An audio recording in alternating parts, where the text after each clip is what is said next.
left hand on the Bible and raise your right. You solemnly swear the testimony about this court and jury be the truth, the whole truth, and nothing but the truth, so help you God. I do. May be seated. Mr. Rogers, go ahead and grab a seat there and get right close to that mic, okay? Yes, ma'am.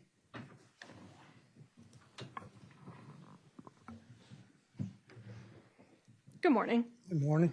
Would you please state and spell your name for the court reporter? James Rogers, Jamesrogers. And Mr. Rogers, where do you live? 6200 Yarborough Road, Mebane. And are you familiar with the case involving the deaths of Lyric Woods and Devin Clark? Yes, ma'am. And are you familiar with the area their bodies were located? Yes, ma'am. And where is that in relation to where you live? It's about 150 yards from my house to the location where the bodies were found. I want to draw your attention to that weekend of September 16th, 17th, and 18th. What were you doing that weekend? I was going down to Ocean Drive for a beach festival at North Myrtle Beach, and was leaving Saturday morning around 6 o'clock. And So what did you do Friday night?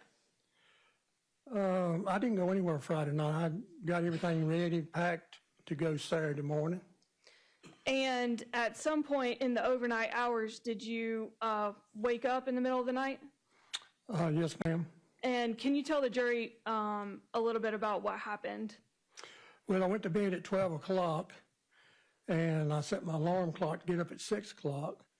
And all of a sudden, I heard a commotion like fireworks or something was going off, and it woke me up. And I was thinking, well, I don't know who in the world was shooting off fireworks, or if somebody was deer hunting it early in the morning. So I just laid there for a few minutes and decided to go on back to sleep. And then I heard 4 gunshots. And the first time that woke me up, I looked at my clock, it was 5 minutes to 2. So I laid there, like I said. And then when I heard the 4 shots, it woke me up. And I looked at the clock, it was 5 minutes after 2. At that time, I got up and looked out my bedroom window toward Buckhorn Road, see if I could see headlights or whatever I could see going down the road. Didn't see anything, so I went to my living room, and I looked out my picture window down Yarborough Road, and I didn't see anything going on there, so I stayed in the living room for about 10 minutes or so. Went back to my bedroom, went to the bathroom, came back, laid down, went to sleep. Alarm went off at 6 o'clock. I got up, took a shower, and at 7:30, that's when I got on the road to go to North Myrtle Beach. Okay. You identified the sound that you heard as gunshots. Can you describe your familiarity with what gunshots sound like? Yes, I've hunted most of my life, and there's a gun club behind my house, maybe a quarter of a mile if you go through the woods, and they're shooting there Fridays and all weekends and stuff like that. Was there anything distinctive about the shots that you heard, or how would you describe them? It was a loud 4 shots. I mean, everything was completely quiet. There wasn't any cars going up down the road or anything. And it was just pow, pow, pow, pow. And that's what got me up.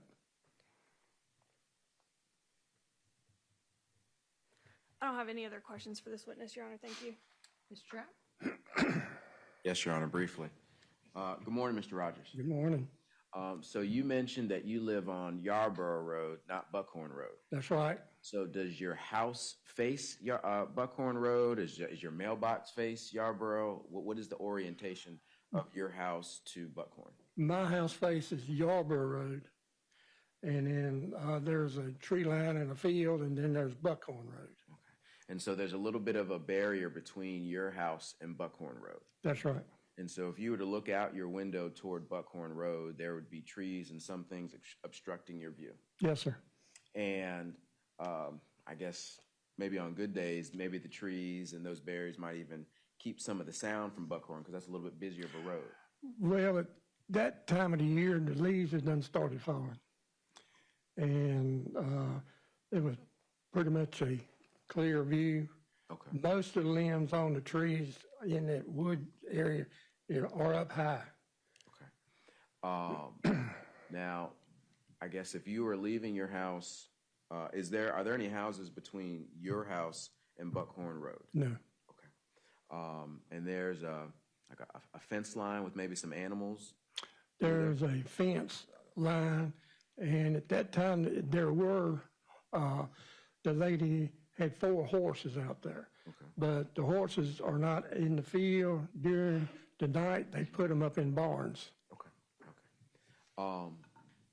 And you mentioned that you went to bed around midnight. Yes, sir. And that you heard a sound that kind of startled you, and when you turned around and looked, it was a little bit before 2 a.m. It was 5 minutes to 2. All right, so whatever startled you happened somewhere around 1:55, 1:54 a.m. Right.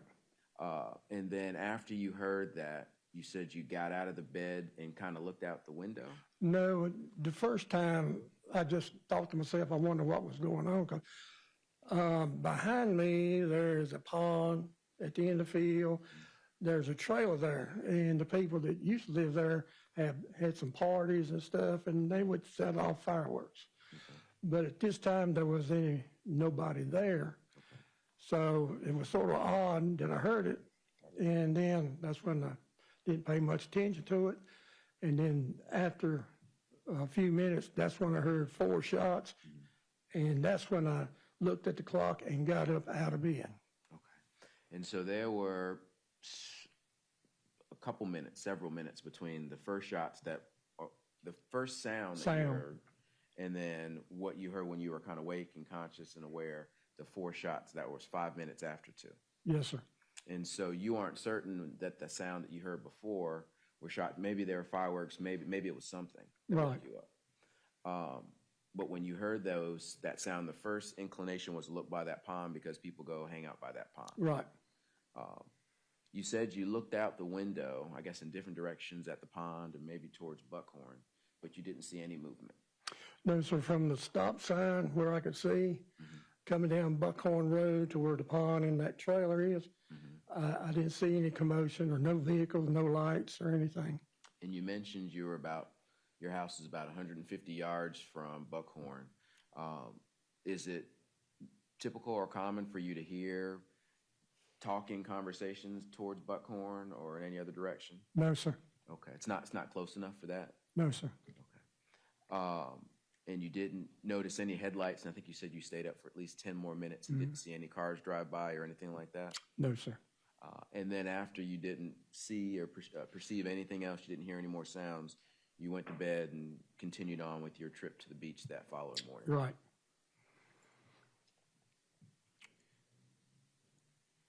You were contacted by law enforcement, is that right? Well, to start with, I was contacted by my son. When I went down to the beach, they have a thing called Fun Sunday, Fun Monday. So after we did Fun Sunday and came back to the gentleman's house I was staying at, my son called me and told me they had found a couple of bodies right off of Buckhorn Road.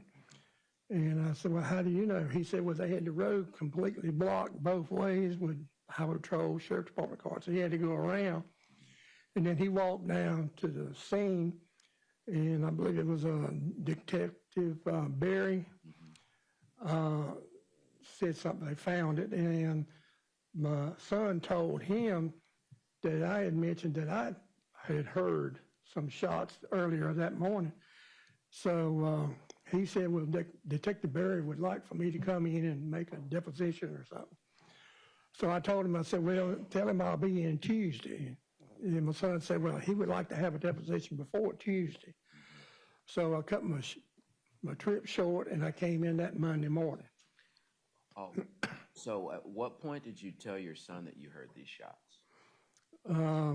Saturday afternoon, that I told him that I had made it down there, because if I go on a trip, I always call him, tell him that I'm there, made it safely. And then he said, well, fine. He didn't know anything at that time that I know of. And then Sunday afternoon around 5 or 5:30 is when he called me back. And your son, does he live close by, same street, same? Well, he lives behind me. Okay. And, You go down a little bit farther, another drive, and go down behind me. and when you strike that.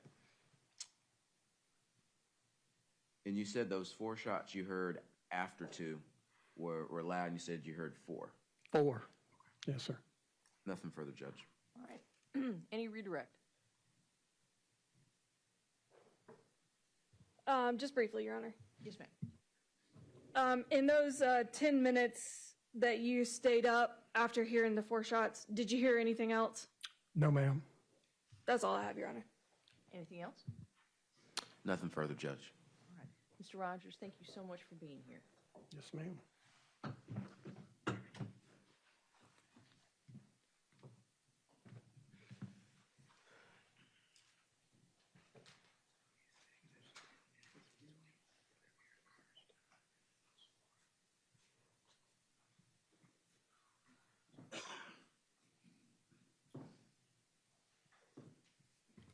Your Honor, the state will call Dr. Lauren Scott.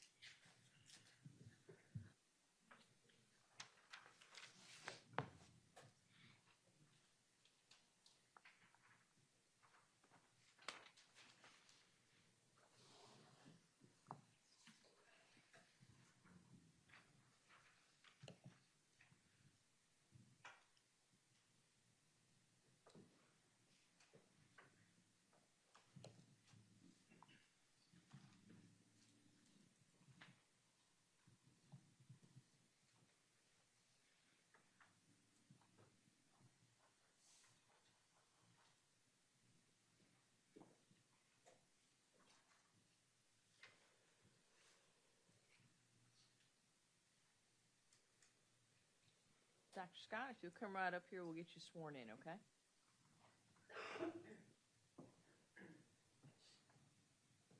Left hand on the Bible and raise your right. Do you solemnly swear the testimony that you give this court jury will be the truth, the whole truth, and nothing but the truth, so help you God? I do.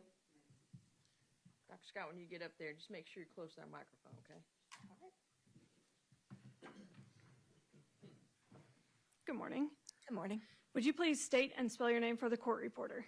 Dr. Lauren Scott. Lauren is Lauren. Scott is Scott. And where do you work and what is your position there? I'm an Associate Chief Medical Examiner at the Office of Medical Examiner of North Carolina in Raleigh. And how long have you been working there? In my current capacity since June of 2013, I did my final training year at the office as well. Are you licensed to practice medicine in North Carolina? I am, yes, And when did you become licensed? in 2012. Do you have a specialty in medicine? I do, yes. And what is that? Forensic pathology. Where and when did you receive your medical training? I completed medical school at the University at Buffalo in 2008. I then did 4 years of anatomic and clinical pathology residency at Dartmouth. My final training year was a fellowship in forensic pathology at the Office of the Chief Medical Examiner of North Carolina. Can you describe what it means to be a pathologist or a forensic pathologist? Pathology in general is the study of disease. As forensic pathologists, we focus on diseases of a non-natural manner. We investigate deaths where death is presumed to be due to non-natural means, so cases of accident, suicide, and homicide. We do this for various examinations, primary of which is the autopsy examination. Have you testified before as an expert in forensic pathology? I have, yes, And approximately how many times? about 95 times. Do you have a curriculum vitae that describes your educational and professional experience? I do, yes. May I approach the witness, Your Honor? You may.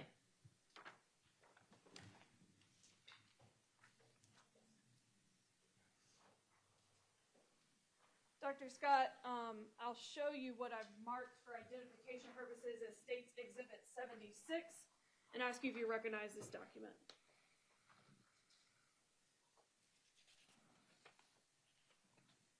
Yes, State's Exhibit 76 is a copy of my resume or CV. And is it a true and accurate copy of your CV? It is, yes. Your Honor, at this time, I would move to admit State 76 into evidence. Any objection? No objection, Judge. 76 will be admitted. Thank you, Your Honor. At this time, I would tender Dr. Lauren Scott as an expert in forensic pathology. Any objection? No objection, Your Honor. We will admit Dr. Scott as an expert in forensic pathology. Thank you. Dr. Scott, what are your duties as a pathologist? As mentioned, we determine cause and manner of death in cases presumed to be non-natural means, so any cases that are presumed to be accident, suicide, or homicide, and we do that primarily through the autopsy examination. Who decides when an autopsy is completed? It is a collaboration between our office and whoever is reporting a case to our office, so that could be law enforcement or a hospital personnel. And we will do an autopsy examination in all cases where there is a concern for homicide. Can you describe for the jury what is done during an autopsy? When the decedent first arrives at our office, they are given a unique number. That number will appear on all pieces of evidence, reports, and photographs that we take in conjunction with the case. Once they get that number, they receive an X-ray to look for any retained objects of evidentiary value, like bullets or projectiles. We then open their body bag, document any clothing, personal effects that they arrived at our office with, as well as any evidence of medical intervention that's on the body. We remove all the clothes, personal effects, evidence of medical intervention. Sorry. Personal effects. Sorry, what point were you at? We remove all items, clothes, personal effects. And evidence of medical intervention. We then proceed to our external examination. On the external examination, we look for any evidence of injury, as well as documenting characteristics like length and weight and hair color, any identifying characteristics like tattoos and scars. As we are documenting our findings, we do that both through some written notes and primarily through dictated notes. Once we are done with our external view of the body, we then proceed to an internal examination, making incisions into the chest cavity, into the abdominal cavity, and into the head, looking at the brain and the major organs in the chest and the abdominal cavity as they sit within the cavities, seeing if there are any abnormal fluid collections in the cavities, like collections of blood. We then remove all of the major organs, including the brain and the organs of the chest and abdomen. We are looking for any evidence of natural disease and any evidence of injuries, and documenting those injuries and natural diseases as we go along. In some cases, we will take samples for toxicology testing, so that's testing for drugs and alcohol to see if drugs or alcohol contributed to the death. In some cases, we will also take small pieces of the organs to look at under the microscope. Once we are done with all of our ancillary testing, like the toxicology and the microscopic exam, we then compile a final written autopsy report documenting all of our findings and our opinion as to the cause and manner of death. And are the procedures you just described in accordance with the generally accepted standards or guidelines in your field? They are, yes. And where do those standards or guidelines come from? From the National Association of Medical Examiners. Dr. Scott, turning your attention to this matter specifically, did you perform 2 autopsies in relation to this case? I did, yes. And did you perform an autopsy on Lyric Woods? I did, yes. What date did you complete that autopsy? I'll refer to my report to remember that date. It was September 20th of 2022. And could you briefly summarize the findings of your autopsy? Ms. Woods had a total of 7 different gunshot wound tracks on and throughout her body. She had 1 gunshot wound that went through her right hand, through her right thumb, entering the back of the thumb, exiting from the front of the thumb. She had 1 gunshot wound that entered her left back. This wound injured her left lung, her aorta, or the major artery that brings blood away from the heart, and her liver before exiting from the right front of her abdomen. She also had a gunshot wound that entered her right upper back, went forwards through her right shoulder, fractured or broke her right clavicle or collarbone, and exited from her right upper chest. She had 2 gunshot wounds of her neck. Both of these entered on the right side of her neck. One exited on the left side of her neck. One exited on the central part of her neck. These both went through muscles in the front of the neck before exiting. She also had a gunshot wound that entered the front of her left shoulder and exited from her left upper arm, and a gunshot wound that entered the central part of her left upper arm and exited from the back of her left upper arm. There is also an abrasion or scrape on her right hand. I'm sorry, my have spoken there. That was her left hand. Abrasion or scrape on her left hand, which may have been from a gunshot wound that just scraped across the skin surface rather than entering the body, but it didn't quite have all the characteristics that allow me to confidently classify it as that. So this scrape on her hand may have just been a scrape from some other injury, or it may have been a scrape from a gunshot wound. How do you determine the direction or path of travel of a gunshot wound? We look at characteristics of the defects that are on the skin surface to determine if they're entrance or exit wounds. And I think we'll discuss that a little bit later when we have some pictures. We look at the injuries that are within the body cavities and within the organs and the internal tissues of the body, see where there is hemorrhage and where there is injury to trace a wound track from entrance to exit. During the autopsy, were photographs taken of Miss Woods' injuries? They were, yes.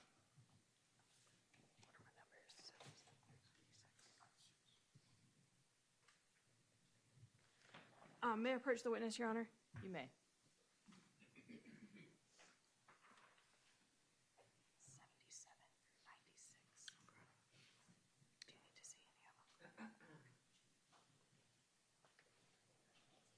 Dr. Scott, I'll show you what I've marked for identification purposes as States Exhibits 77 through 96 and ask you if you recognize these.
I do. If you can remind me of the numbers of these exhibits. 77 through 96. States Exhibits 77 through 96 are photographs taken during the autopsy of Ms. Woods. And would those photographs help you explain your findings from her autopsy to the jury? They would, yes. And are they fair and accurate representations of what you observed when you performed Ms. Woods' autopsy on September 20th of 2022? They are, yes. Your Honor, this time I would move States 77 through 96 into evidence as substantive evidence. Any objections? No objection, Judge. All right, States 77 through 96 will be admitted into evidence as substantive evidence. Dr. Scott, did you, you stated that you observed 7 gunshot wounds on Lyric Woods' body. Did you assign each gunshot wound an identifier? It was 7 gunshot wound tracks, and yes, I arbitrarily labeled the wounds for descriptive purposes. There is, however, no way to tell which wound was first, second, third, fourth, which order they actually occurred in. Your Honor, could I have the witness step down in front of the jury in order to publish these photos to the jury? You may. Dr. Scott, you may step down. Mr. Trapp, you may move so you can see. Thank you, Judge.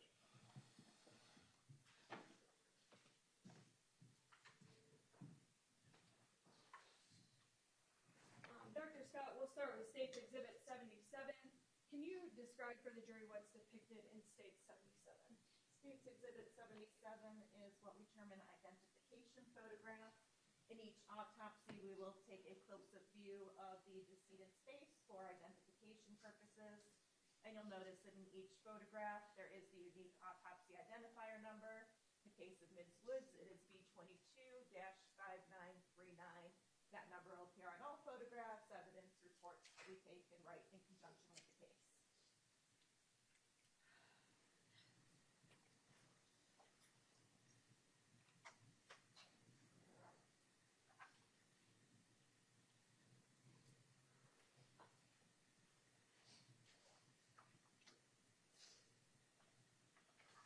Now, taking a look at States 78 and 79, which gunshot wound is depicted in these photographs? State 78, sorry, what number was that? 78 78 and 79. States Exhibit 78 and 79 show the gunshot wound that went through Ms. Woods' right hand, through her right thumb. Exhibit number 78, which is on your left, shows her entrance wound on the right thumb. The entrance wound is just above the autopsy identifier label. And her exit wound is on the underside of the right thumb, again, just above the autopsy identifier label. This wound, as it went through the thumb, fractured one of the bones in the thumb.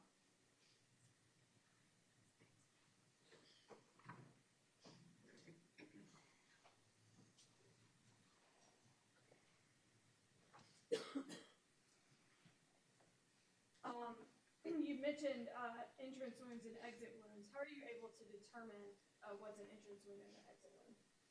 An entrance wound will be more round, oval, regular in appearance than an exit wound, which will have a more irregular appearance, although not always. A entrance wound will often have an area of abrasion around it. As the bullet's entering the skin surface, it rubs up against the skin surface, wearing away the outer layer of the skin. An exit wound would generally not have such an abrasion unless the body is pressed up against some object when the bullet is exiting. One of the things that is most helpful for us is whether or not the wound reapproximates. So with an entrance wound, I can stretch the skin in every direction and there will still be a gap left. With an exit wound, if I stretch the skin in a certain direction, it will leave no gap. The skin will reapproximate or close back together. Dr. Scott, you're doing a great job. And I know it's nerve-wracking to be up in front of people, just slow it down just a tad bit. Thank you. Now looking at States Exhibits 80 and 81, can you describe what's depicted in these exhibits for the jury? States Exhibits 80 and 81 show the entrance gunshot wound on Ms. Woods' left back. The photograph on your left is a further away view of that gunshot wound, showing the location on her mid-left back. Her left shoulder is towards the left of the photograph. Her head is towards the top of the photograph. And the entrance wound is above the autopsy identifier number. A close-up view of that wound is on your right-hand side. Again, it is above the autopsy identifier label. It shows the characteristics of an entrance wound. It is round to oval in shape. It has an abrasion rim where the bullet's rubbing up against the skin, wearing away the outer layer of the skin. And if I can stretch the skin in every direction, I can do so and still leave a gap, not completely reapproximate that wound. Were you able to determine any,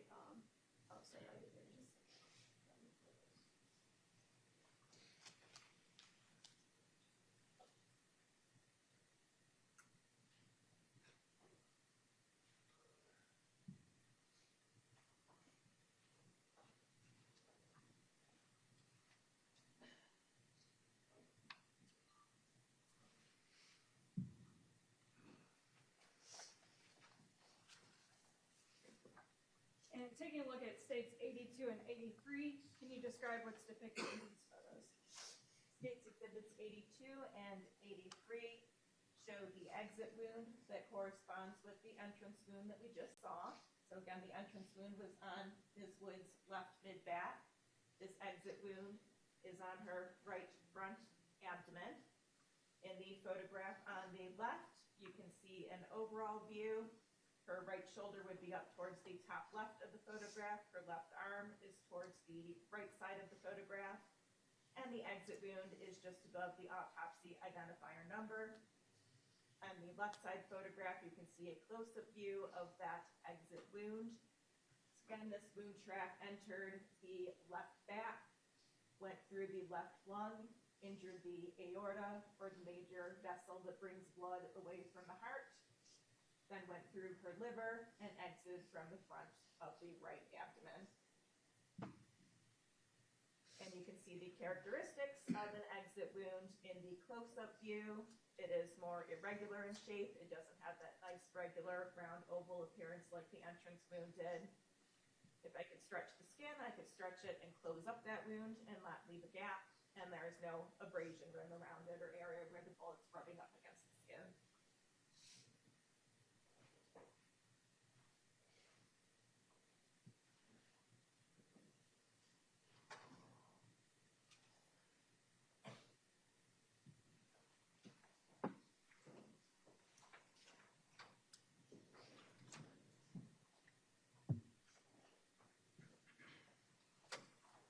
Taking a look at States Exhibit 84 and 85, can you describe what's depicted in these photographs?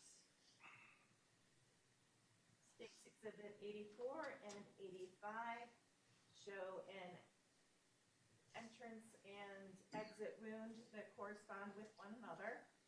The photograph on the left, which I believe is States Exhibit 84, shows an entrance wound on the back of Ms. Woods' right shoulder.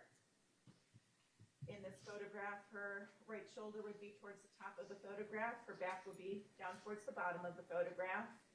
Her left side would be towards the left of the photograph, and her right side towards the right side of the photograph. And this wound is on the back of her right shoulder, right upper back, and it is again above the autopsy identifier label. It again shows those characteristics of an entrance wound: oval appearance, abrasion rim, does not reapproximate. This wound subsequently went through her shoulder and exited from the front of her right upper chest after going through her right collarbone or clavicle. The exit wound for this wound track is depicted in States Exhibit 85 on your left-hand side. It is again right above the autopsy identifier label, and it has the characteristics of a typical exit wound.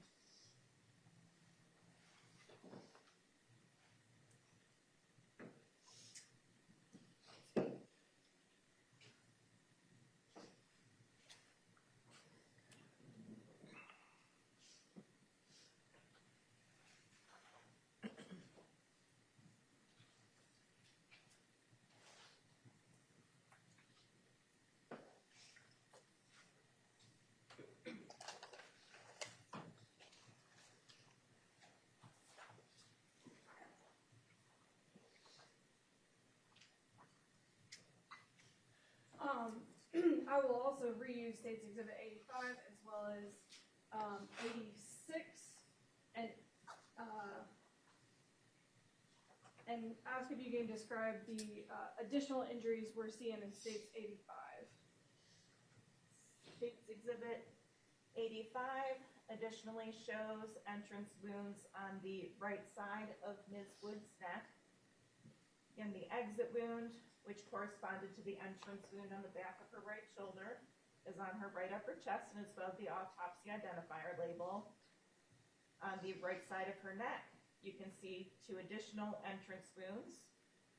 There are two wounds that went through her neck, entering on the right side. The one that is closer to her middle exited from the left side of her neck. The one that is further from her middle exited from the front part of her neck. It was underneath the chin, so you cannot see it in this photograph. And these wounds both went through muscle in the front part of the neck. And in states 86 and 87, I switched slides on 86, 87. States Exhibit 86 and 87 show close-up views of the entrance wounds on Ms. Lyric's neck. States Exhibit 86 shows the wound that was closer to the front. States Exhibit 87 shows the wound that was closer to the back of her neck.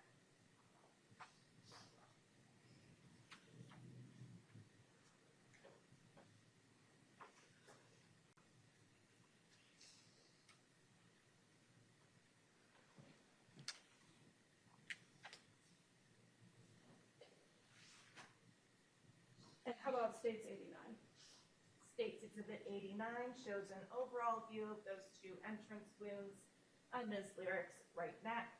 So in this photograph, the front part of her neck would be towards the right of the photograph. The back part of her neck would be towards the left of the photograph.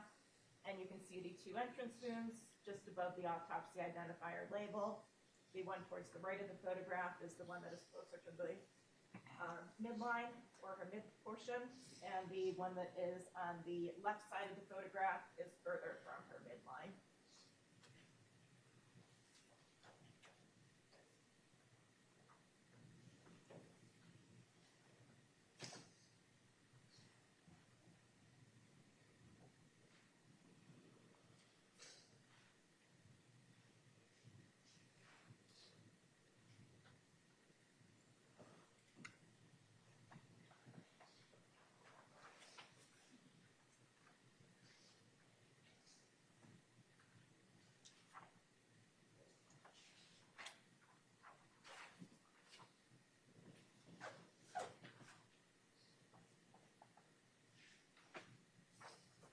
About States Exhibit 90.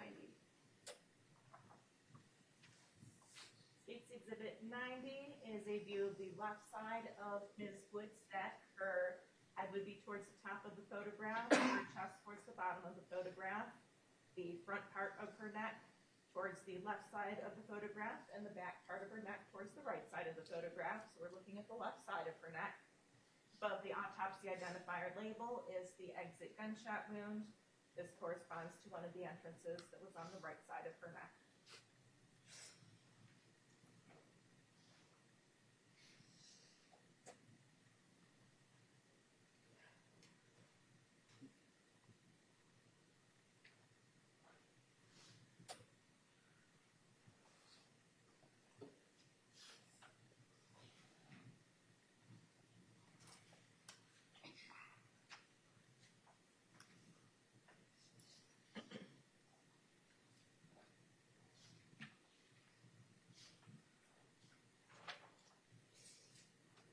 Looking again at States Exhibit 85, can you describe what we're seeing on Ms. Woods' face here?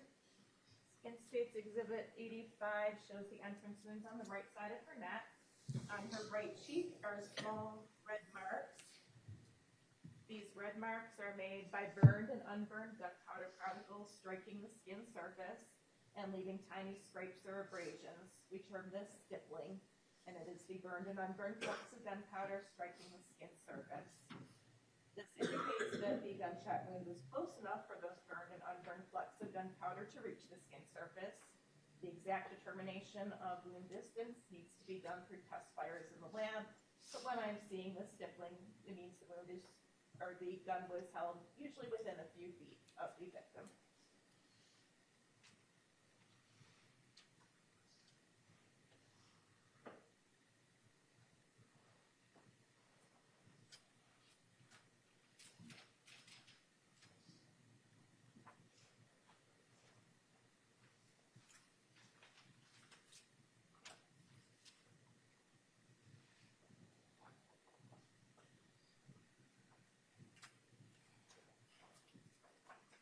Taking a look at states 91 and 92, can you describe for the jury what's depicted in both of those?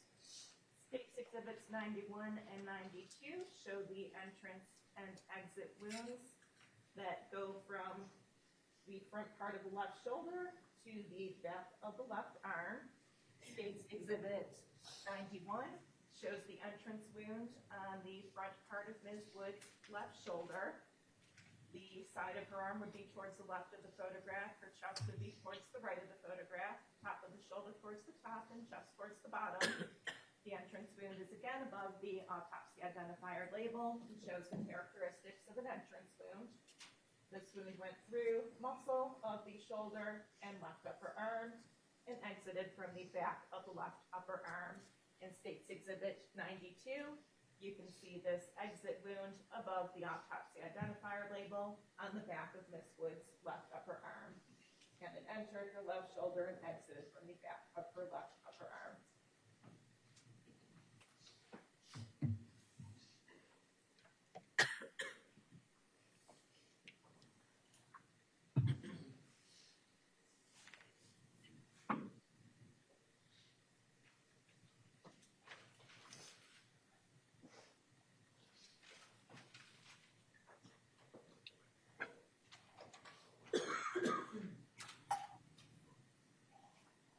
And in States 93 and 94, States Exhibits 93 and 94 depict the gunshot wound that went through Ms. Woods' left upper arm. States Exhibit 93 on your left-hand side shows the entrance wound on the middle part of her left upper arm. States Exhibit 94 on your right-hand side shows the exit wound on the back part of her left upper arm, again above the autopsy identifier label. For this particular wound, a portion of the bullet exited and a portion of the bullet was retained within the arm and recovered at the time of autopsy.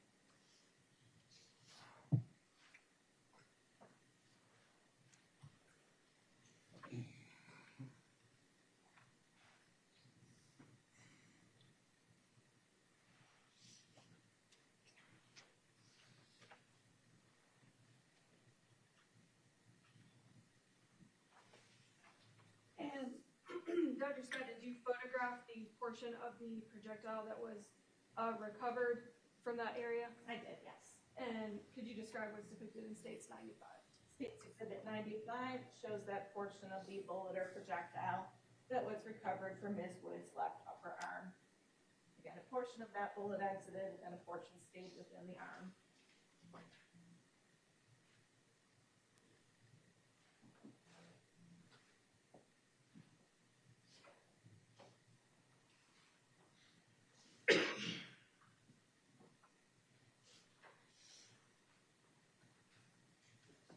And could you describe what's depicted in States Exhibit 96? States Exhibit 96 is a view of the back of Ms. Woods' left hand. This shows the scrape or abrasion that I spoke of before, which might be from a gunshot which, instead of entering the skin, grazed or scraped across the skin surface. Since she had some decompositional changes, it doesn't have enough characteristics for me to say that's definitely what it was from. So it could be from a gunshot wound scraping against her hand, or it could just be from another blunt force injury or object without a sharp cutting edge impacting the skin surface with enough force that it rapes away the outer layer of the skin.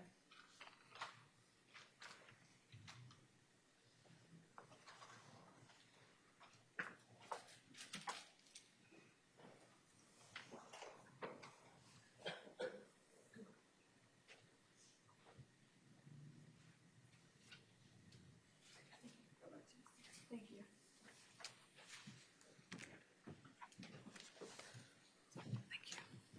Just be careful not to. Dr. Scott, other than the injuries that you've just described, were there other injuries that you observed during your examination? There were a few small additional scrapes and bruises on her body, specifically on her right knee. And do you have any opinion about what might have caused those?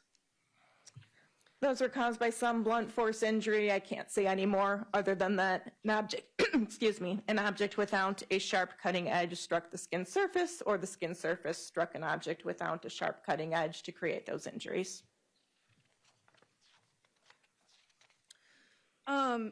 Dr. Scott, in reference to the, we can take gunshot wound 2 for an example. There were some areas around the exit gunshot wound that you describe as superficial epidermal abrasions. Can you describe what you observed about those injuries?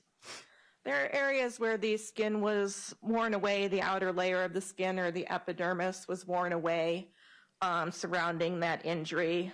I think a lot of what I was seeing there was due to post-mortem injury, so injury that occurred after death, largely through the activity of insects. It is possible that there was some object that struck the body surface there or pressed up against the body surface to cause those injuries.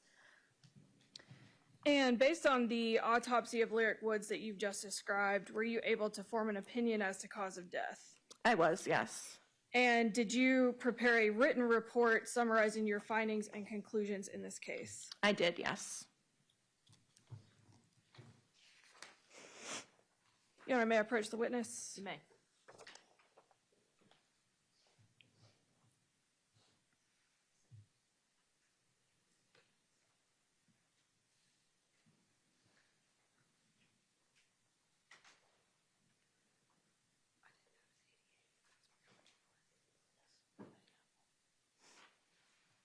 Dr. Scott, I'll show you what's been marked for identification purposes as State's Exhibit 97 and ask you if you recognize this document.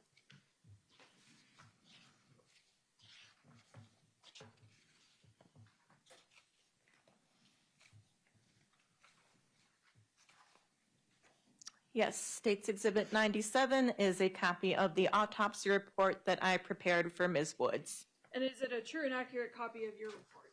It is, yes. Your Honor, this time I would move State's Exhibit 97 into evidence as substantive evidence. Any objection? No objection, Judge. All right, States 97 will be admitted into evidence as substantive evidence. Thank you, Your Honor. Dr. Scott, did you also have an opportunity to review a toxicology report as a part of forming your opinion in this case? I did, yes. And can you describe what a toxicology analysis is? Toxicology analysis tests for alcohol and sometimes other drugs that were present in the body at the time of death. And what is the purpose of completing a toxicology analysis as a part of an autopsy? We perform toxicology analyses to see if there are any substances that would be contributory to the death. May I approach the witness again, Your Honor? You may. Thank you.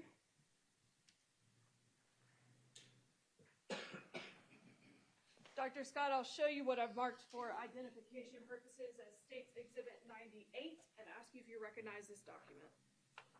Yes, State's Exhibit 98 is a copy of the toxicology report for Ms. Woods. And is that a true and accurate copy of the toxicology report that was generated in this case? It is, yes. Your Honor, at this time I would move States 98 into evidence. Any objection? No objection, Judge. All right, States 98 will be admitted for substantive evidence, yes? Yes. Thank you. Dr. Scott, what were the results of the decedent's toxicology report? In the case of Ms. Woods, we only tested for alcohols, not for other substances, which is our policy when we have an obvious cause of death, such as gunshot wounds at the time of initial autopsy. She had 40 milligrams per deciliter of ethanol or alcohol in her postmortem blood. That equates to a 0.04% blood alcohol concentration. And what, if any, conclusions can you draw from those results? Given that she had decompositional changes, I cannot draw many conclusions from those. As part of the decomposition process, there's fermentation that occurs that can produce alcohol. I cannot tell if the alcohol I'm seeing in her system is due to alcohol that was produced as part of that decomposition fermentation process, or whether it was due to alcohol that she consumed before her death. Dr. Scott, what is your opinion as to cause of death in this case? multiple gunshot wounds. Based on the injuries you've described, how long would someone remain alive after receiving those injuries? It can vary dependent on particular characteristics, given that she had a number of gunshot wounds going through large areas of muscle, as well as a gunshot wound which went through 2 major organs and a major vessel. I anticipate that she would have at least lost consciousness within several minutes after the injuries, possibly sooner, and that she likely also would have died within several minutes. But there are exceptions to every rule. I have seen people who have lived for several hours after getting a gunshot wound straight through the heart. And which of these wounds that Miss Woods received would you categorize as the most serious? The most serious was the wound which entered her left back and exited from her right abdomen, going through her left lung, her aorta, or major vessel that carries blood away from the heart, and her liver. And what sort of consequences would those injuries have? Those injuries would have caused bleeding within the body cavities, which I did appreciate at the time of autopsy.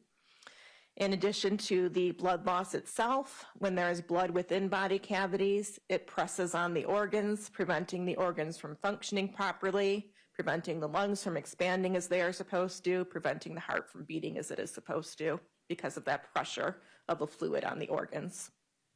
And how much blood did you observe when you did your internal examination? Observed from that injury. Observed 500 milliliters of blood in her left chest cavity, 300 milliliters in her right chest cavity, and 500 milliliters in her abdominal cavity. I'm obviously not a doctor. Is that a lot?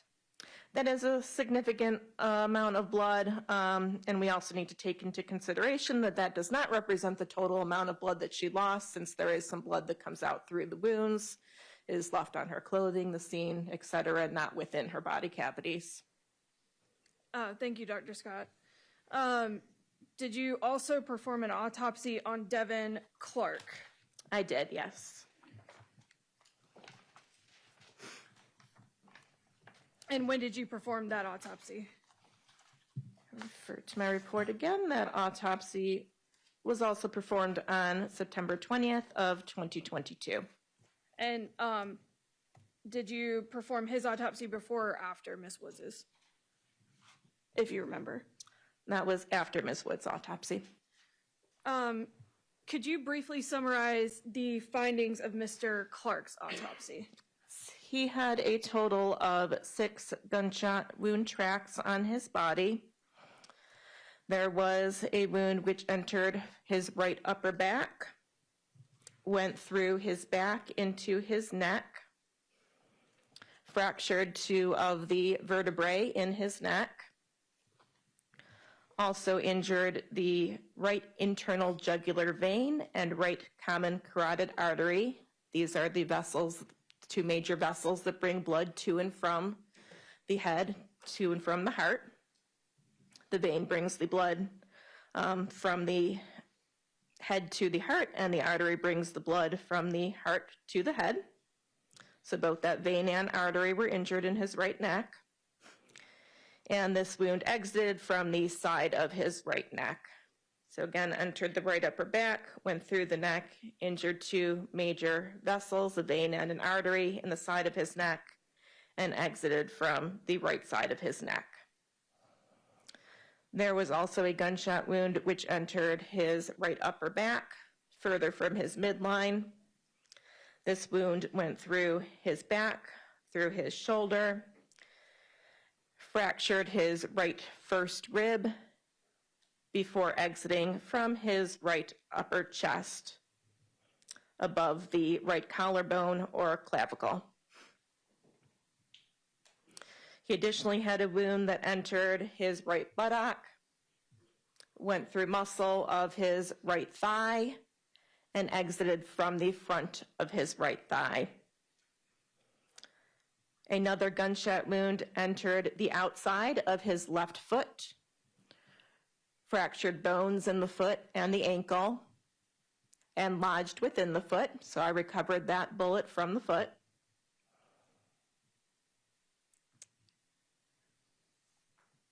do believe, looking back, I do believe I misspoke with one of the gunshot wounds. So I will correct myself now. The wound that entered the right upper back did not actually exit. It lodged above the right clavicle. So the one which entered from the right upper back went through the back and fractured the right rib. Did not actually exit. The bullet was retained within the body above the right clavicle or right collarbone.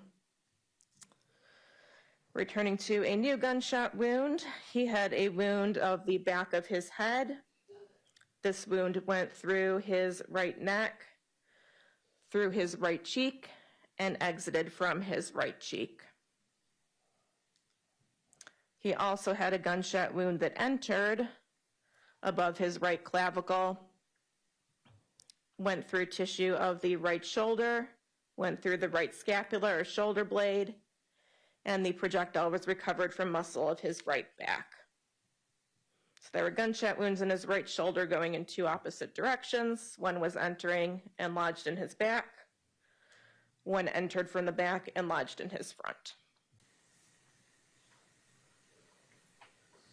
And looking at states 102 and 103, can you describe for the jury what's depicted in these photos?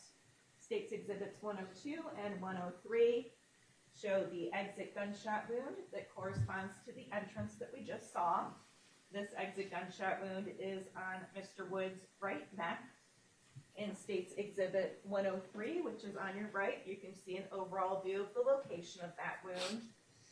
It is a view of the right side of Mr. Woods' face and the right side of his neck. Gunshot wound again entered from his right upper back, went through his back into his neck, injured the right internal jugular vein and right common carotid artery.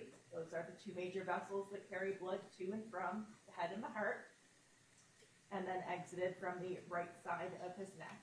And States Exhibit 102, which is on your left, is a close-up view of that exit gunshot wound on the right side of Mr. Clark's neck.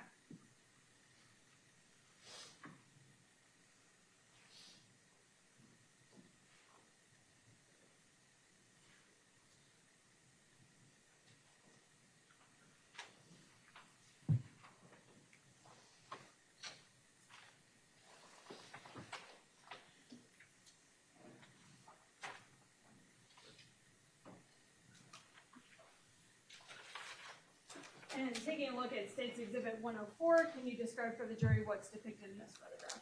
States Exhibit 104 shows the other entrance gunshot wound on Mr. Clark's right back. This one was further from his midline than the one that we saw previously. In this photograph, you can see the entrance wound just above the autopsy identifier label. The right side of his body is towards the right side of the photograph, left side of his body towards the left side, since it's a view of his back. His right shoulder is towards the right top of the photograph. This entrance wound corresponds to a recovered projectile. This is the one that I initially misspoke on and said it had an exit. It did not. It had a retained projectile. This wound track went through the right shoulder, injured the right rib, and lodged just above the right clavicle or collarbone. And what's in States 105? States Exhibit 105 is that projectile that I recovered from just above Mr. Clark's right collarbone.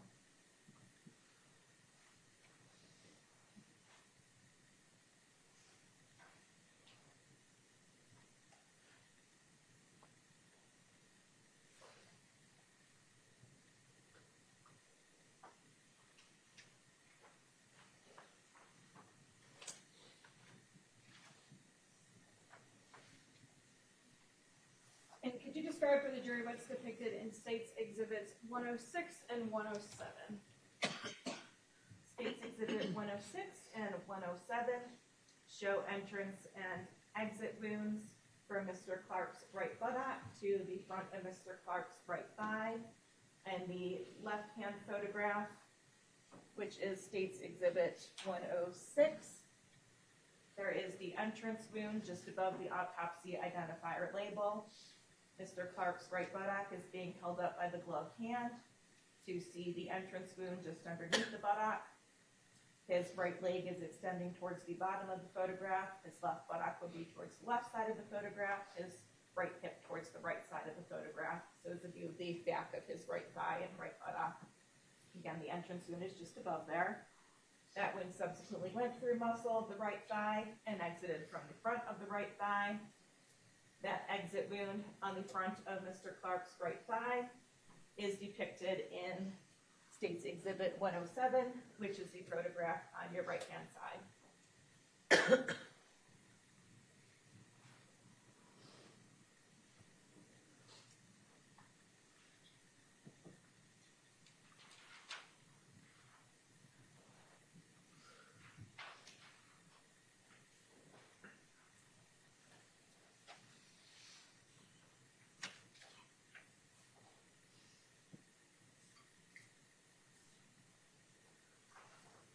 And how about in State's Exhibit 108?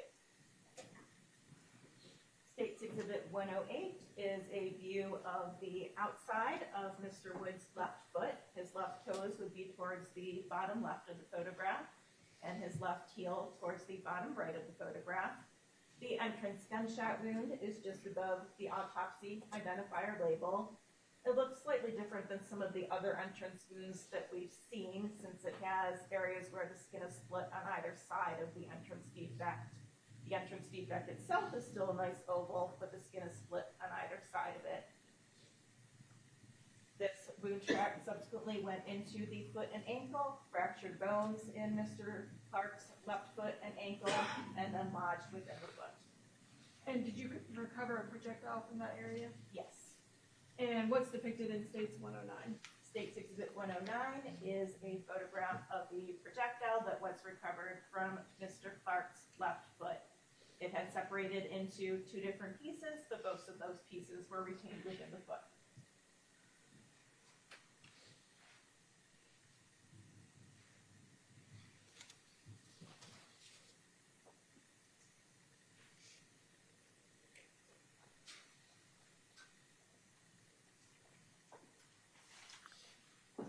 Ms. Orr, before you begin the next one, we're going to go ahead and take a break right now, okay? Dr. Scott, if you don't mind me taking a stand. All right, ladies and gentlemen, we'll take our morning recess just a little bit early. Same rules apply as yesterday. If you all would please just leave your notebooks in your chairs at this time. Everybody else, please remain seated. We'll let our jurors exit at this time. It'll be about 15 minutes.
All right, all our jurors have currently left the courtroom. I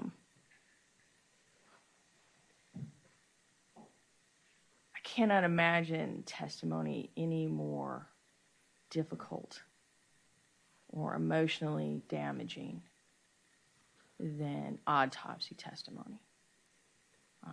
It is scientific in nature toward people who are loved.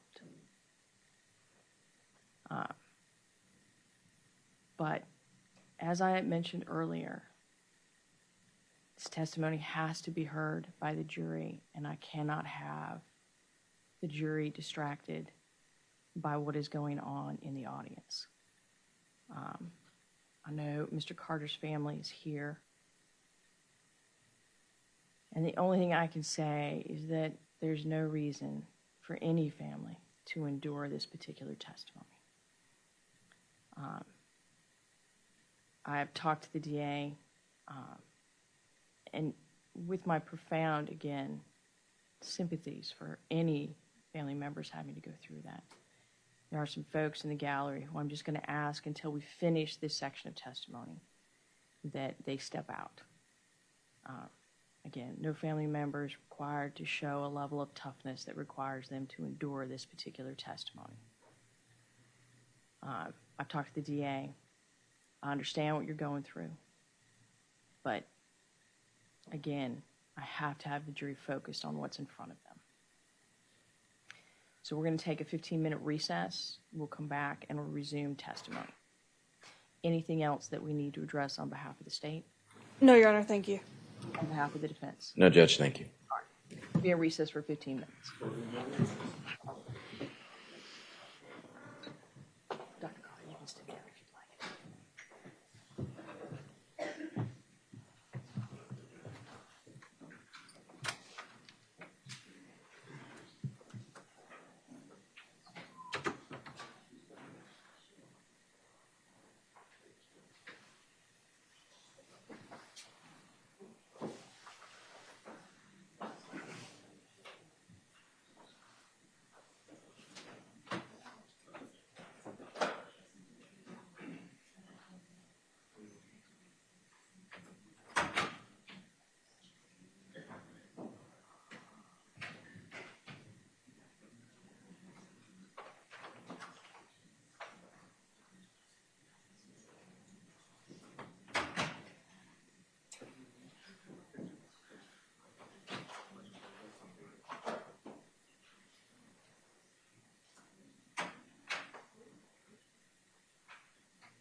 Okay. Paige, did you hear that? Not yet, but I got my wisdom again. She said, Well, that's what she did in this group. You have written down what it is?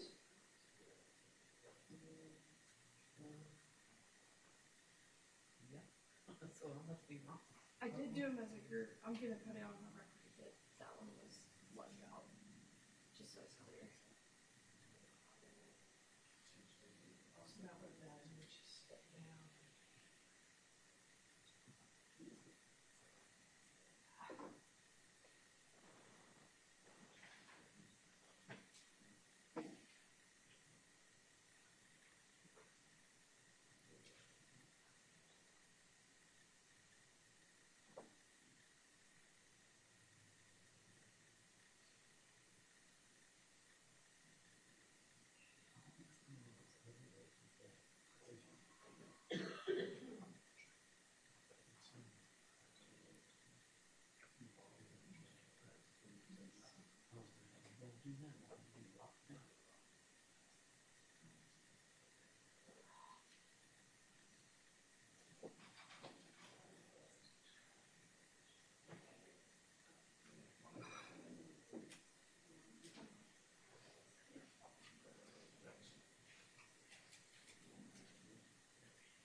In the testimony.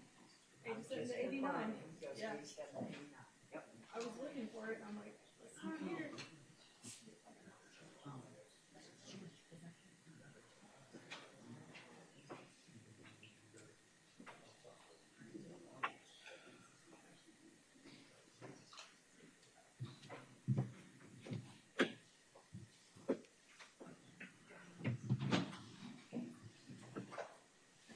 Sorry for sometimes talking too fast. I know it happens, I get it. Thank you. It's mostly when I don't like pictures, but I can't see the pictures. So then you're like, the right side of the phone is the left side of the way I'm at. Oh, wait, what did she say? Thank you, though, I appreciate it. You're generally fairly measured. It's very complex. These words, not these words. And the funny thing is, it is called words and words. It's not this word. I get that one. It's the little words in between that often like left, right, down. Those are the ones that we don't hold on to super well. The really long ones. Thank you.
Can we just hold them?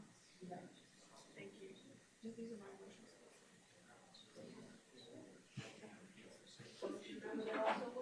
Yes. I will not conceal it.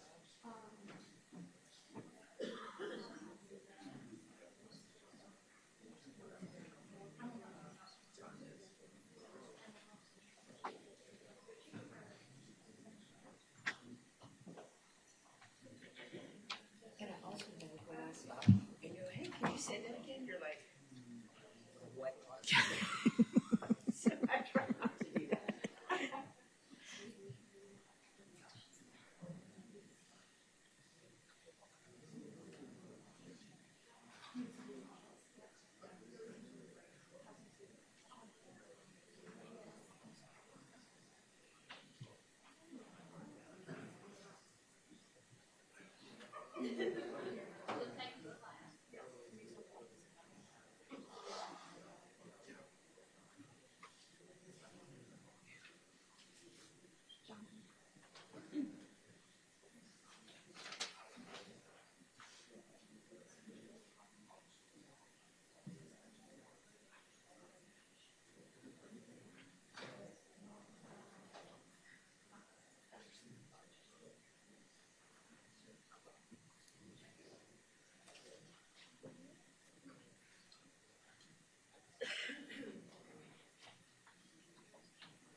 Thank you.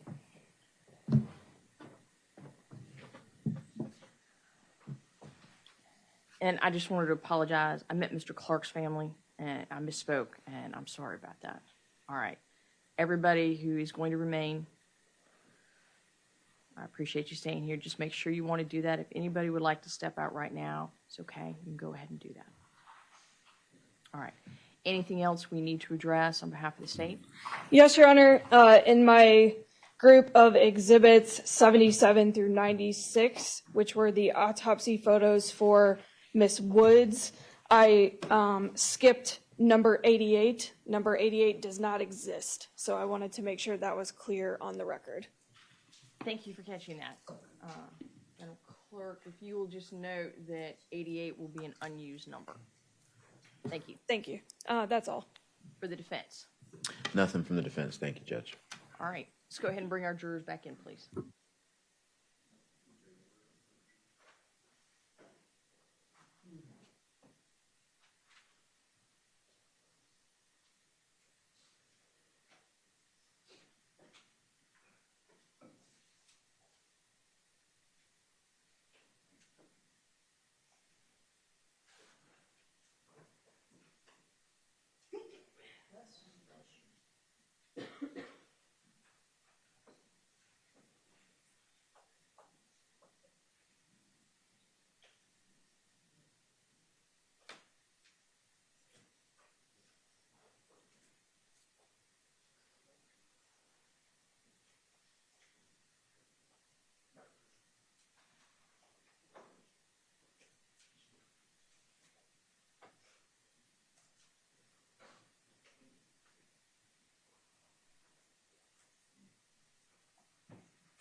Jerry?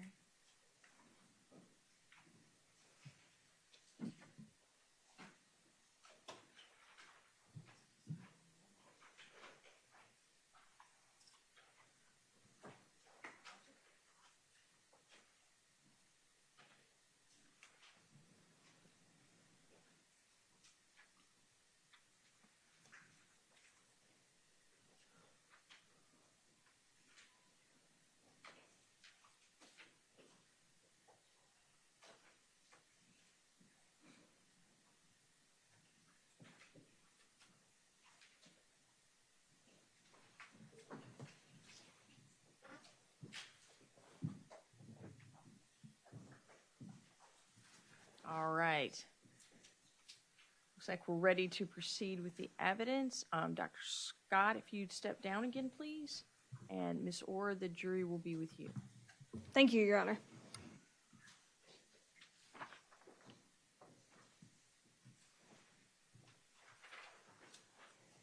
Dr. Scott, looking at State's Exhibit 110, can you describe what we're seeing in this photo?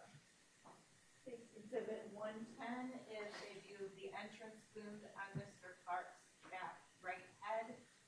In this photograph, the top of his head would be towards the top of the photograph. His neck is towards the bottom of the photograph. The right side of his head towards the right side of the photograph, and the left side of his head towards the left side of the photograph. The entrance wound is just above the autopsy identifier label on his back right head. And how about in State's Exhibit 111? State's Exhibit 111 shows a view of the right side of Mr. Clark's face. An exit wound is on his right cheek, just above the autopsy identifier label. This exit wound corresponds to the entrance on the back right head. This gunshot wound entered the back right head, went through the upper part of his right neck, through his right cheek, and exited from his right cheek.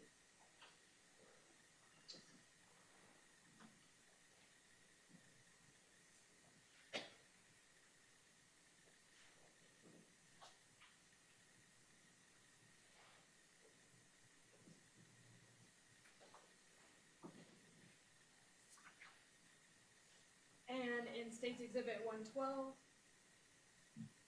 State's Exhibit 112 is a view of a gunshot wound and entrance wound just above Mr. Clark's right clavicle or collarbone. The entrance wound is just above the autopsy identifier photo.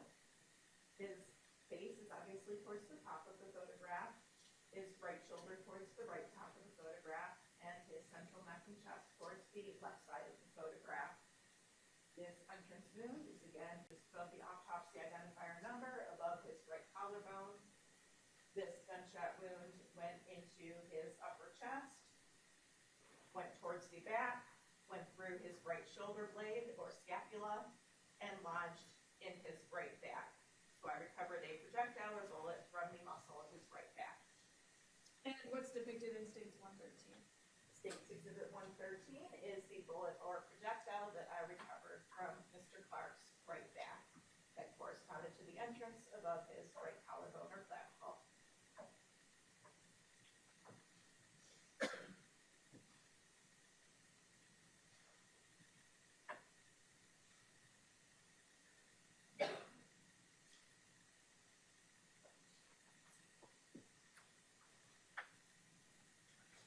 That's all the photographs. Take the stand. Thank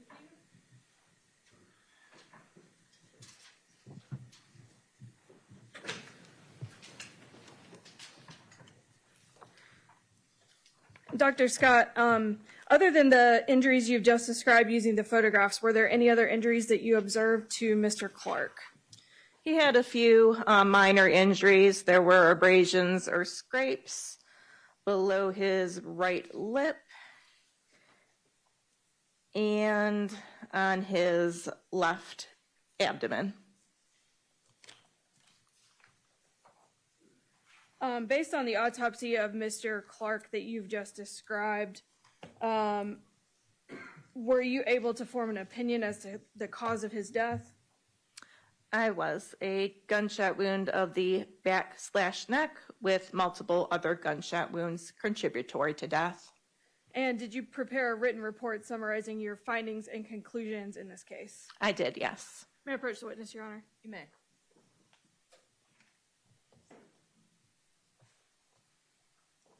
I'll show you what I've marked for identification purposes as State's Exhibit 114 and ask you if you recognize this.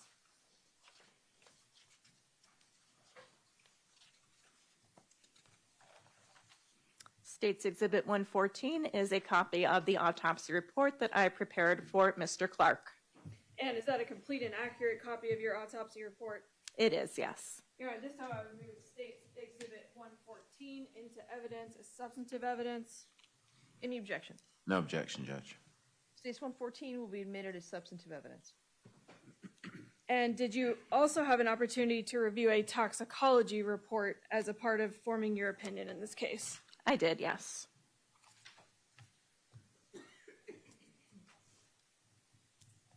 May I approach again? You may. Thank you. Show you what I've marked for identification purposes as States Exhibit 115, and ask you if you recognize this document. States Exhibit 115 is a copy of the toxicology report for Mr. Clark. And is that a fair and accurate copy of the toxicology report you reviewed in forming your opinion? It is, yes. All right, this time I would move States 115 into evidence as substantive evidence. Any objection? All right, States 115 will be admitted as substantive evidence. Dr. Scott, what were the results of Mr. Clark's toxicology? Mr. Clark's toxicology showed 80 milligrams per deciliter of ethanol or alcohol in his blood at the time of death. This is equivalent to a blood alcohol concentration of 0.08%. And what, if any, conclusions can you draw from that result? As with Ms. Woods, no definite conclusions can be drawn. He also had decompositional changes at the time of autopsy. With decomposition, there is fermentation that occurs.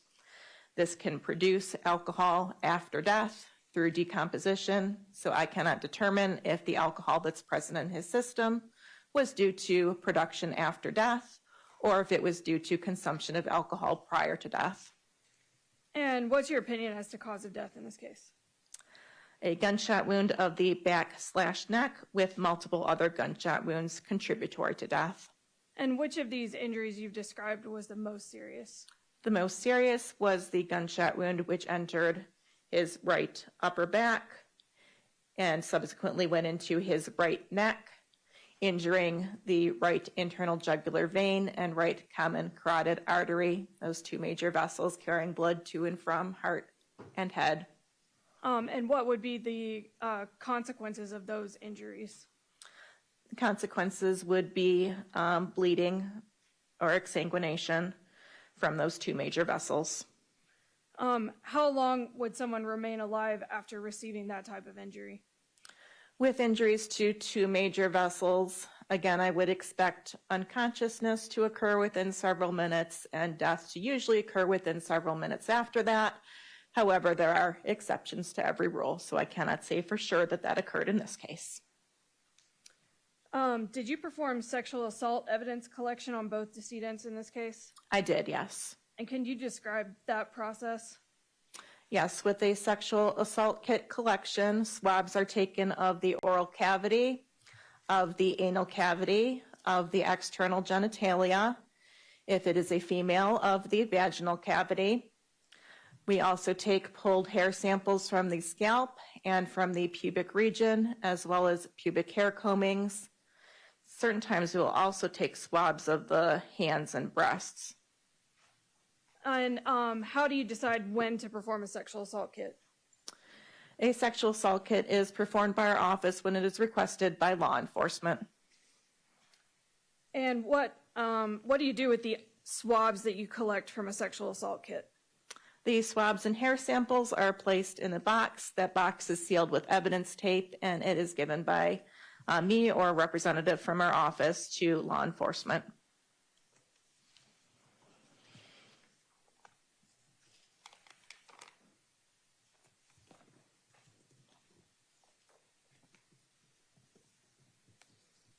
And did you do that in this case with any samples that you collected? Yes. May I approach the witness? Yes.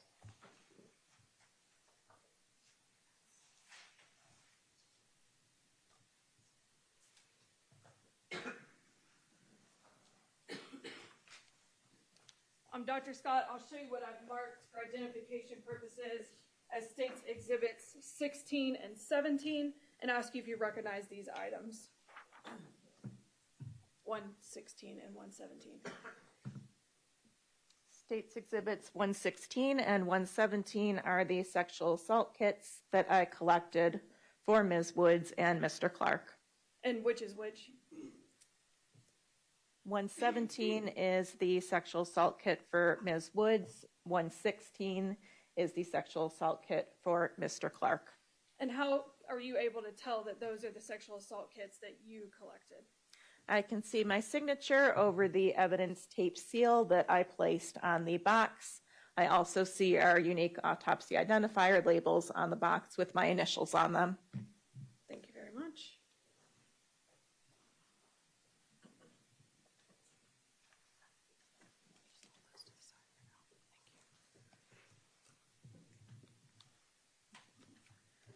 Are there other items that you turn over to law enforcement at the conclusion of an autopsy? Yes, for a potential homicide case, we will also collect a blood spot card, spotting some of the decedent's blood on an absorbent card so that a sample of the decedent's DNA is saved. We hand that over to law enforcement, as well as any closed personal effects that the decedent came in with, and any projectiles or bullets that we recovered during the autopsy. And what's the purpose of collecting the blood card? The blood card is collected so that the lab will have a sample of the decedent's DNA if they need it for any comparisons. And how is that collected? A few drops of the decedent's blood are dropped onto an absorbent card.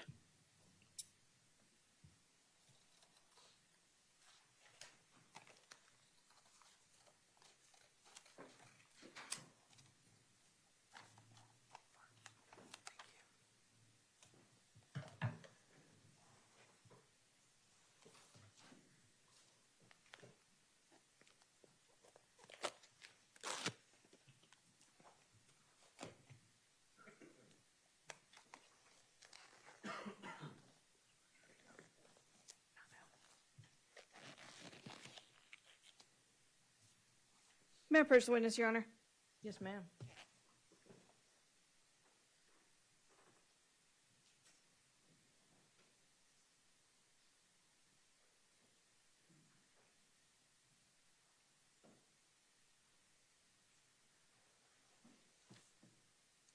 Dr. Scott, I'll show you what I've marked for identification purposes as States Exhibits 118 and 119, and ask you if you recognize first the exterior of these items. I do not recognize the exterior of the items 118 and 119. And why is that? The items that I collect as evidence are sometimes placed in another envelope by the lab. And how do you typically package the items that you collect? I package them in an envelope with evidence tape over the envelope and my signature over the evidence tape.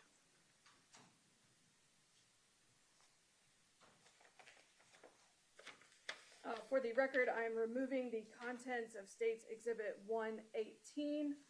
And I'll ask you, Dr. Scott, do you recognize what's included in States Exhibit 118? Yes, States Exhibit 118 is the blood card that I took for evidence for Ms. Woods.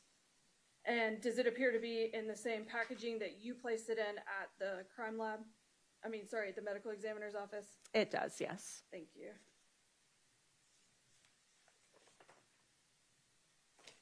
And I will do the same for States Exhibit 119.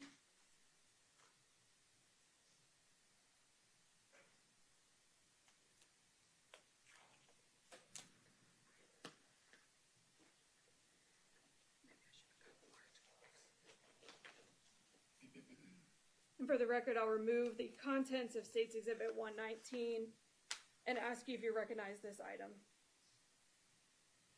States Exhibit 119 is the blood card that I collected for evidence for Mr. Clark. Thank you.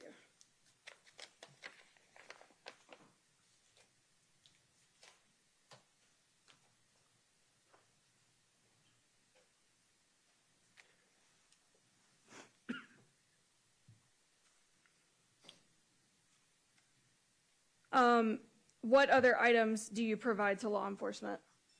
We provide the clothing and personal effects, if there were any, and any bullets or projectiles that were recovered during the autopsy.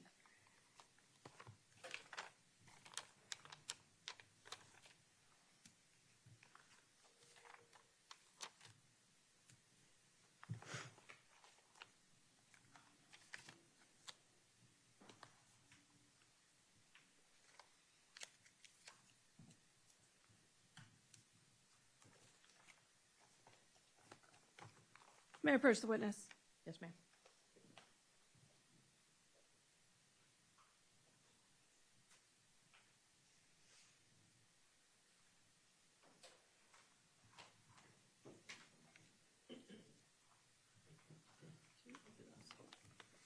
Sorry.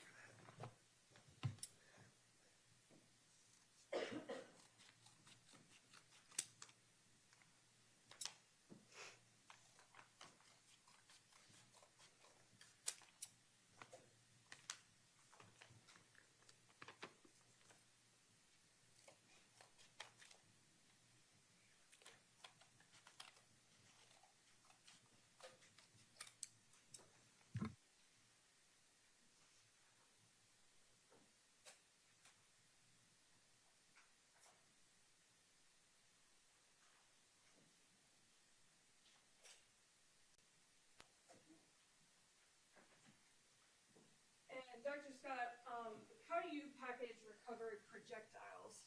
The projectile is placed in an envelope, and evidence tape is placed over the envelope, and my signature is placed over the evidence tape. And do you recognize the exterior packaging of State's Exhibits 120 through 123? I do not know. Taking first State's Exhibit 120, I will remove the item from the exterior packaging and ask if you recognize this item. You can see it.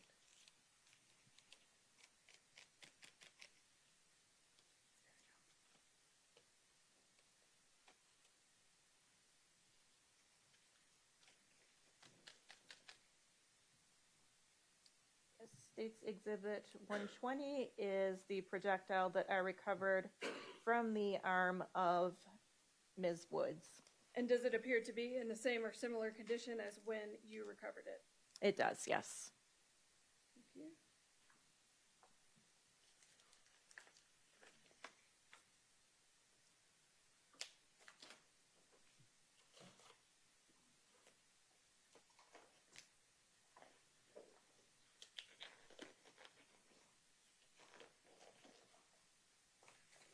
And for the record, I will remove the contents of State's Exhibit 121 and ask you if you recognize these items.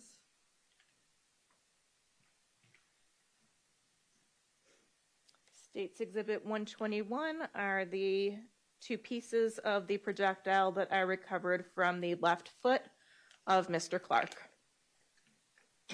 And are those in the same or similar condition as when you recovered them? They are, yes.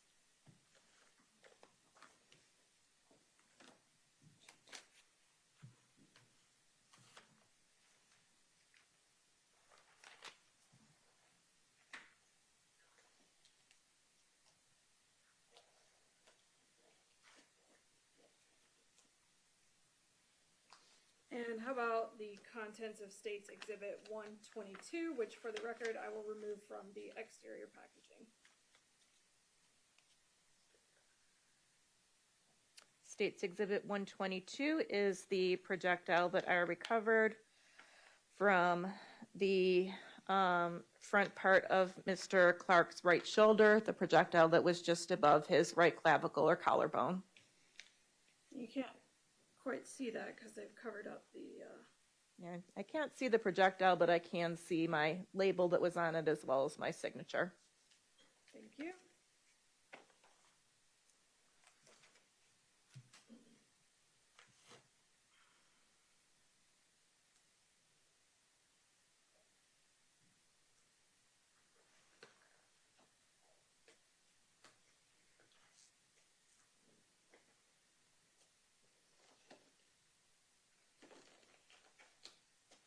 And finally, the contents of State's Exhibit 123.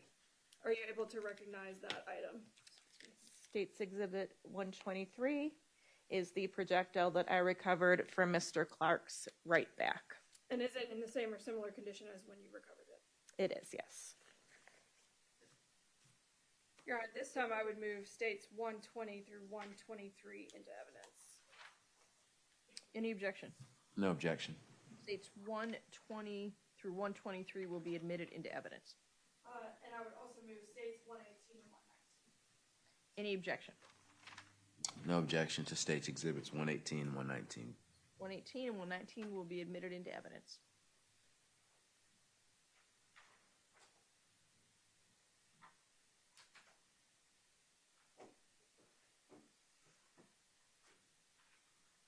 Just a moment, Your Honor. Yes, ma'am.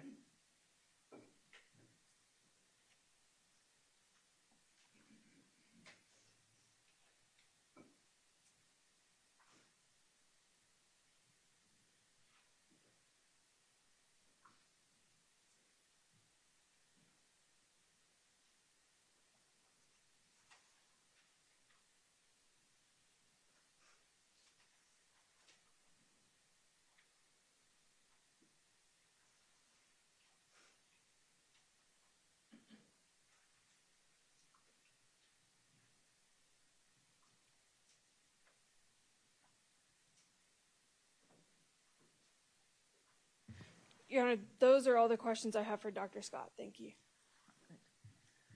All right, Mr. Trapp, cross-examination. Thank you, Judge. Good morning, Dr. Scott. Good morning. You started your conversation with Ms. Orr talking about your experience in education. You mentioned that you became licensed in 2012 and started your current position in 2013. That's correct, yes.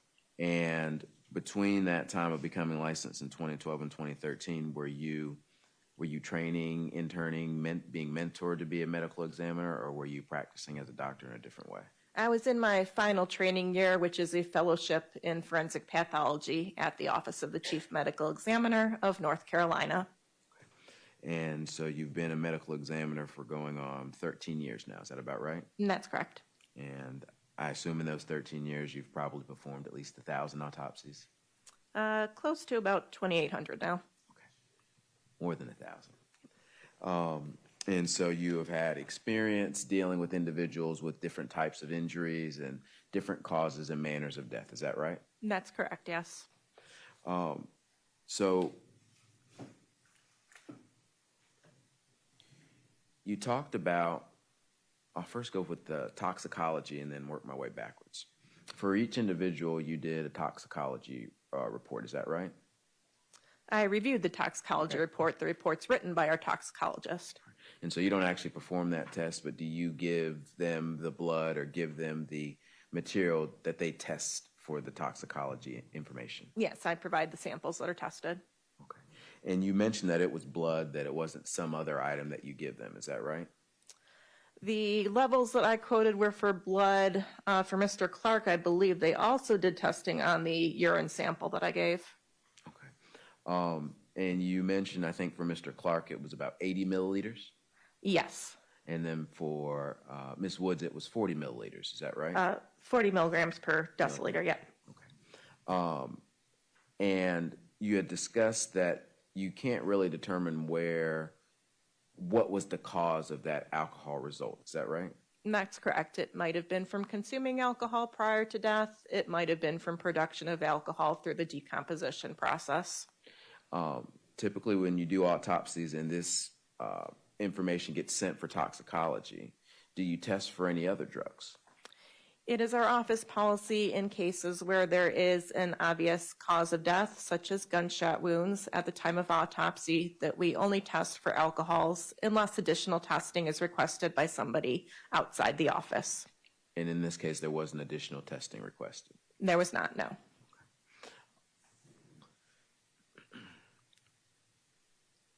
Could additional testing verify or determine if this alcohol was consumed prior to or was a result of decomposition after death?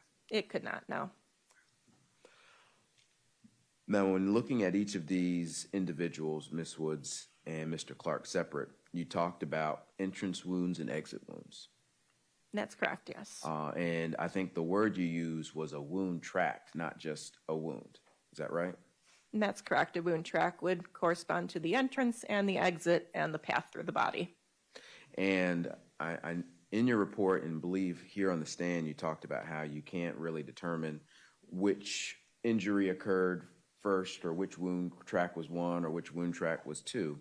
But in your autopsy, can you tell or determine maybe a wound occurred while a person was alive versus post-mortem? The wounds that I saw in both decedents had hemorrhage or bleeding within the wound tracks, which would indicate to me that they were alive at the time that the wounds occurred. Okay.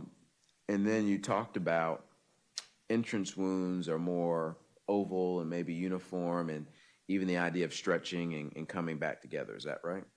Yes, with an entrance wound, if you stretch it, it will not come back together. With an exit wound, if you stretch the skin in a certain direction, it will come back together. Now, for Ms.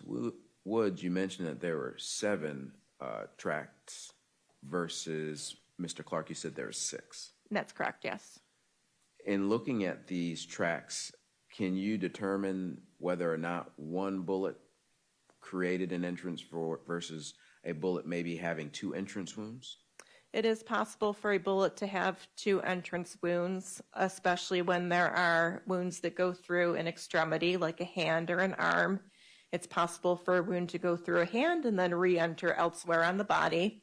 I do note in my report for Ms. Woods that the gunshot wound that went through her right thumb very well could have re-entered someplace else on the body, depending on where her hand was in relation to the rest of her body. And there is no way for me to tell at autopsy where that hand was in relation to the rest of her body. If that hand was overlying her neck where she had entrance wounds, it's possible for a gunshot wound to have gone through her hand, exited, and then re-entered through the neck. So that is a possibility. And in your experience, you mentioned you've done a lot of autopsies. Are you able to determine what type of bullet or projectile caused the injury, maybe caliber or size? The caliber of the bullet is beyond my level of expertise. That is done by the ballistics expert from the lab. When speaking about Miss Woods, you talked about an injury to the neck and that it had stippling or burns, and that kind of showed the distance of that injury. You recall that? It didn't have burns. It had stippling, which is burned and unburned flecks of gunpowder that strike the skin surface and leave tiny abrasions or scrapes where they hit the skin surface. But in all the other injuries for Miss Woods and for the injuries for Mr. Clark, you did not mention such a term of stippling or burn or close in proximity. Is that right? That's correct. For all of the other entrance wounds, aside from the 2 on Ms. Wood's neck, there was no soot or stippling present on the skin surface. This usually indicates that the gun was held more than several feet away when it was being fired at the decedent. However, we can never completely rule out that there was some intermediary object in between gun and body surface that absorbed those gunpowder particles, preventing them from hitting the body surface. Even a thick layer of clothing can serve as an intermediary object that absorbs those gunpowder particles, making it look like a more distant range shot when really it was closer, but that intermediary object was in between gun and skin surface. But to be clear, we can't tell the distance of any of those other guns. That's correct. For the other wounds, we determine them indeterminate range, meaning I can't tell what range they were. I can't tell if they were far enough away that none of those particles are striking the skin surface, or if they were closer, but there's some object blocking those particles from hitting the skin surface. And we talked about the manner and cause of death. Those are the things that you can determine. That's correct, yes. And we talked about cause for both individuals. That would be gunshot wounds. Is that correct? Yes.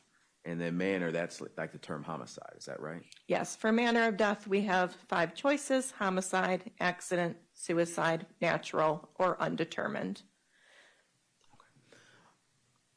In your observation of these wounds, you mentioned you can't tell the order in which they occurred. Is that right? That's correct, yes. You can't tell maybe the height or size of the person who may have fired the gun. Is that fair to say? That's correct. And you can't tell which individual was injured first, can you? That's also correct, yes. Can you mentioned you can't tell the caliber specifically, whether it was a 40 caliber or .226 or 9, anything of that nature. Can you tell by the wounds if the wounds were caused by the same firearm? I cannot tell if the wounds were caused by the same firearm. There is no scientific way to do that. You mentioned that Mr. Clark had some abrasions on his face. He had an abrasion or scrape, I believe, below his right lip. Let me refer to my report to make sure I'm saying that correctly.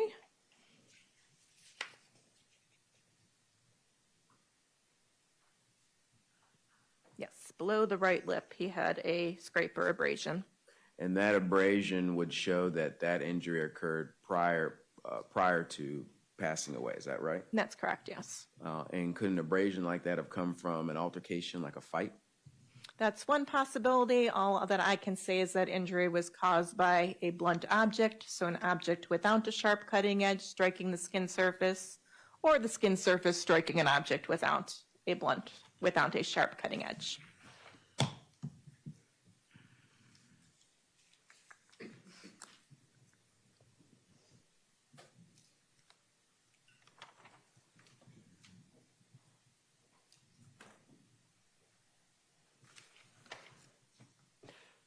In addition to checking for manner and cause of death, you also said you performed a sexual assault kit. Is that right? That's correct, yes. And that was upon request of law enforcement? Yes. And that sexual assault kit, you said that you took samples or information from, or data from face and extremities like hands and feet, or where did you get this information from for the sexual assault kit? Let me see what I exactly took it from in these cases. Did not take from hands in these cases. For Ms. Woods, took swabs from the oral cavity, the rectal cavity, and the vagina and the external genitalia. For Mr. Clark, I took swabs from the oral cavity, the anal cavity, and the external genitalia. In your time as a medical examiner, have you ever been asked to get gunshot residue, do a gunshot residue test? We generally do not do that at the time of autopsy. That is a test that's better done sooner rather than later for higher yield information.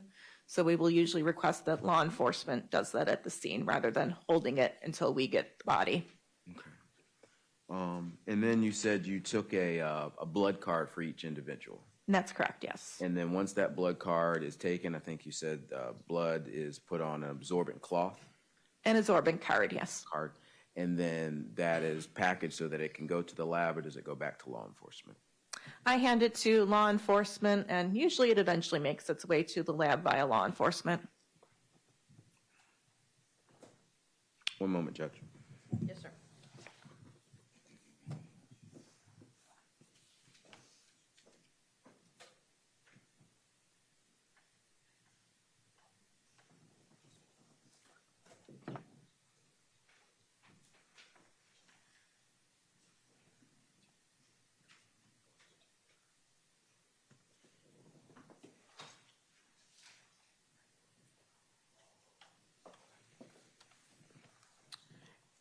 Dr. Scott, I had missed, there was another abrasion for Mr. Clark. I think it was on his side or rib. His left abdomen, yes. Left abdomen. And that was an injury that would have been caused while he was still alive. Is that correct? That's correct, yes. And that could have come from some type of hit or blunt force trauma?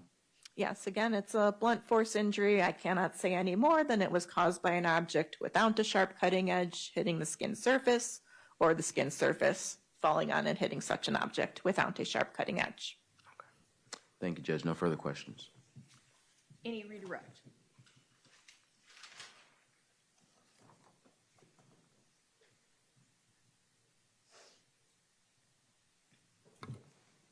No, Your Honor, thank you. All right.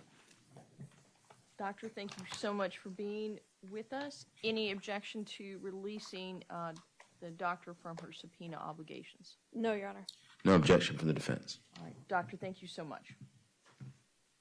All right, we're at our noon, oh no, we're not.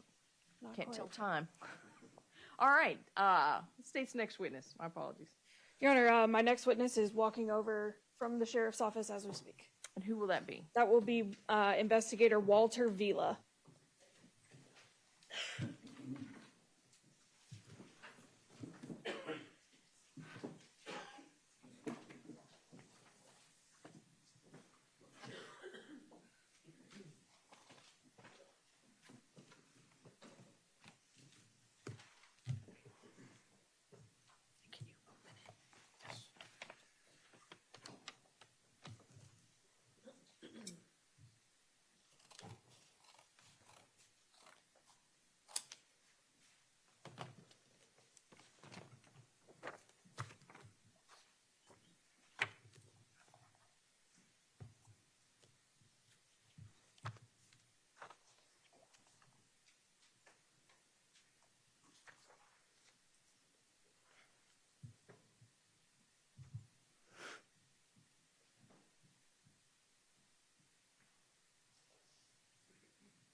solemnly swear the testimony about this court jury to be the truth, the whole truth, and nothing but the truth, so help you God? I do. Mr. Vila, when you take a seat, just make sure you're close to the mic, okay? Yes, ma'am.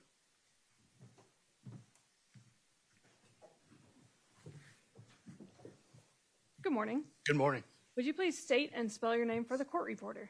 Walter Vila, Walter, V as in Victor, ILA. And where are you employed? Orange County Sheriff's Office. In what capacity are you currently working there? I am an investigator. And how long have you been an investigator? Probably since here at the Sheriff's Office, since probably 2021, maybe, And when did you start at the sheriff's office? 2018. Were you in law enforcement prior to that? Yes, ma'am. Where was that? I was at the UNC Hospitals Police Department. And what were your duties there? I was also an investigator there. What are your total years of experience in law enforcement? Since 2012, I was sworn in. And were you working at the sheriff's office as an investigator back in September of 2022? I was. And do you recall responding to an area on Buckhorn Road in reference to a death investigation? Yes. And I can did. you describe what happened when you arrived there? Yeah, so I arrived. It's a power easement just east of Buckhorn Road, right there on Yarborough. I arrived. There was a couple investigators and some deputies on scene already. They kind of gave me just a quick brief on what was going on, and then I just was assigned to just help or assist Investigator Baldwin process evidence, help him do anything I could just to get the scene tidied up the way he wanted to. And what kinds of things did you help him do? So he did all his photographs and stuff. I helped him put markers and flags on items that he deemed necessary. He also designated some points that we would take measurements off of, so we could triangulate those pieces of evidence, just so the scene could be reconstructed if it ever needed to. And did you assist with locating items of evidence? Yes, ma'am. Like so I guess I should have mentioned, when we get there, before we start marking things, we try to find the things first. So yeah, I assisted with that as well. And how do you do that? Just walked around the general area of the scene, just trying to get an idea for where things might be, where things could be. Really just walk around very carefully and try to do the best we can to try to locate items. And when you were there, were the bodies of the two folks still there? Yes, ma'am, they were. And did you have an opportunity to observe them? I did. And what did you observe about them? So I observed the two bodies. It was a young African-American kid, and then the young Caucasian female that were both, say, like perfectly positioned, but they were laying on their backs with their arms spread out, almost like their bodies made a T, and they were like just right next to each other in the same manner. Faces up to the sky. On the 18th, when you were helping Investigator Baldwin, did you actually collect any items of evidence? I did not. I let him package and process everything. And then I want to draw your attention to the following day, Monday, September 19th. What, if any, steps did you take regarding this investigation on that day? So the following day, I went through the area of Buckhorn, just looking for any place that might have cameras, anything that would help forward the investigation. I was pretty unsuccessful getting anybody to the door or having anybody that had a camera that would be visible towards the road. I did make contact with a person just south of the crime scene. They stated they really hadn't seen anything, but they were out that night, and it's a rural area, so he said sometimes shooting is kind of like here and there, so nothing notable. However, I also went to the intersection of West 10 and Buckhorn Road. There is a car dealership there, and I know that they have surveillance system just working prior cases that looks at that intersection.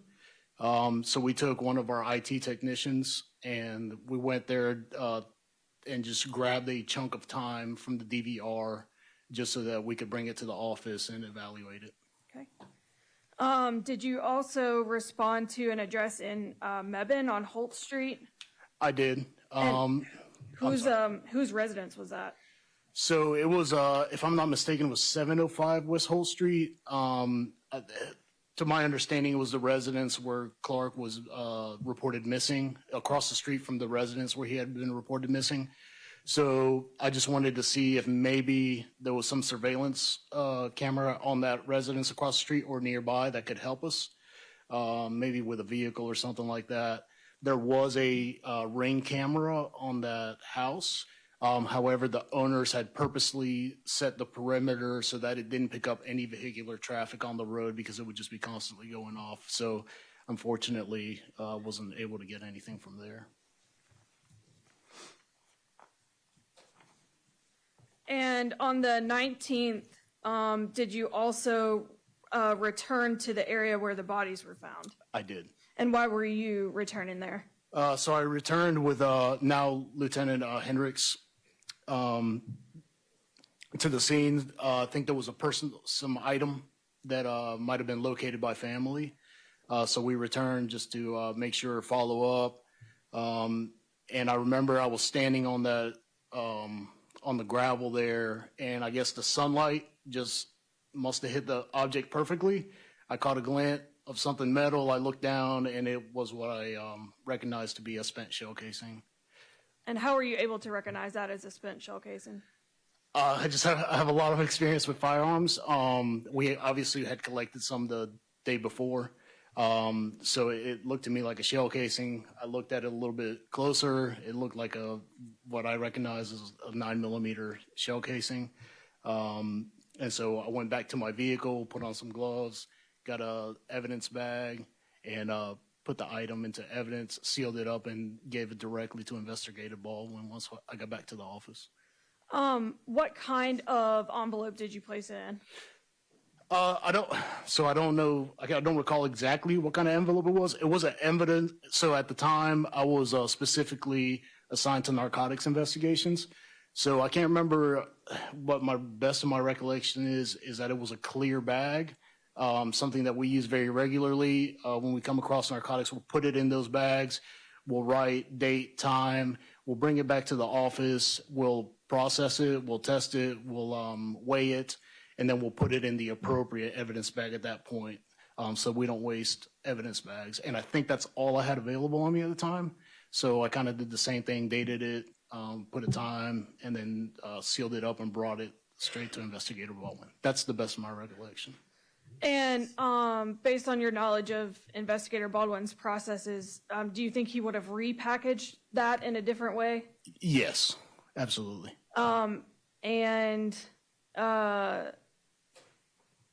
I know you said you have lots of experience with firearms. You don't have to go into a lot of detail, but would you just give the jury a little bit of your background? Yes, ma'am. So I am a firearms instructor for the agency. I'm also a team leader on the SWAT team. I used to do recreational shooting before I was in law enforcement. Obviously, in law enforcement, I have to carry a firearm, so I have a lot of experience. Thank you. May I approach the witness? You may.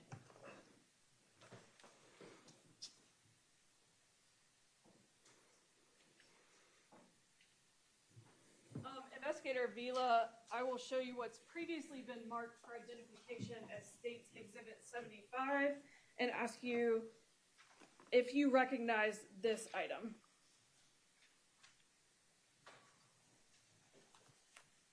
Yes. And what is State's Exhibit 75? Shell casing. And looking at the exterior of State's Exhibit 75, it says collected by W. Vila. Yes, ma'am. But is this the packaging that you put that shell casing in? I believe that was it's repackaged from Investigator Baldwin.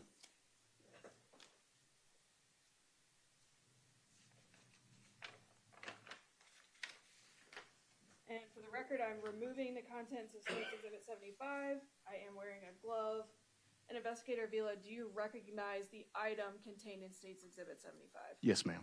And what is contained in State's Exhibit 75? It's a spent shell casing.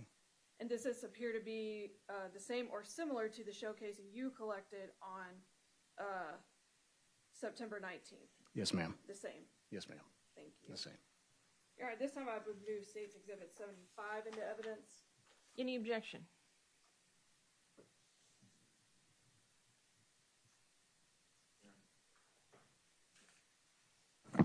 Your Honor, can we be heard outside the presence of the jury? Yes. Ladies and gentlemen, we just need a couple moments, so I'm going to have you walk back down to the jury room. If y'all would please leave your notebooks on your chairs, and everybody else, please remain seated.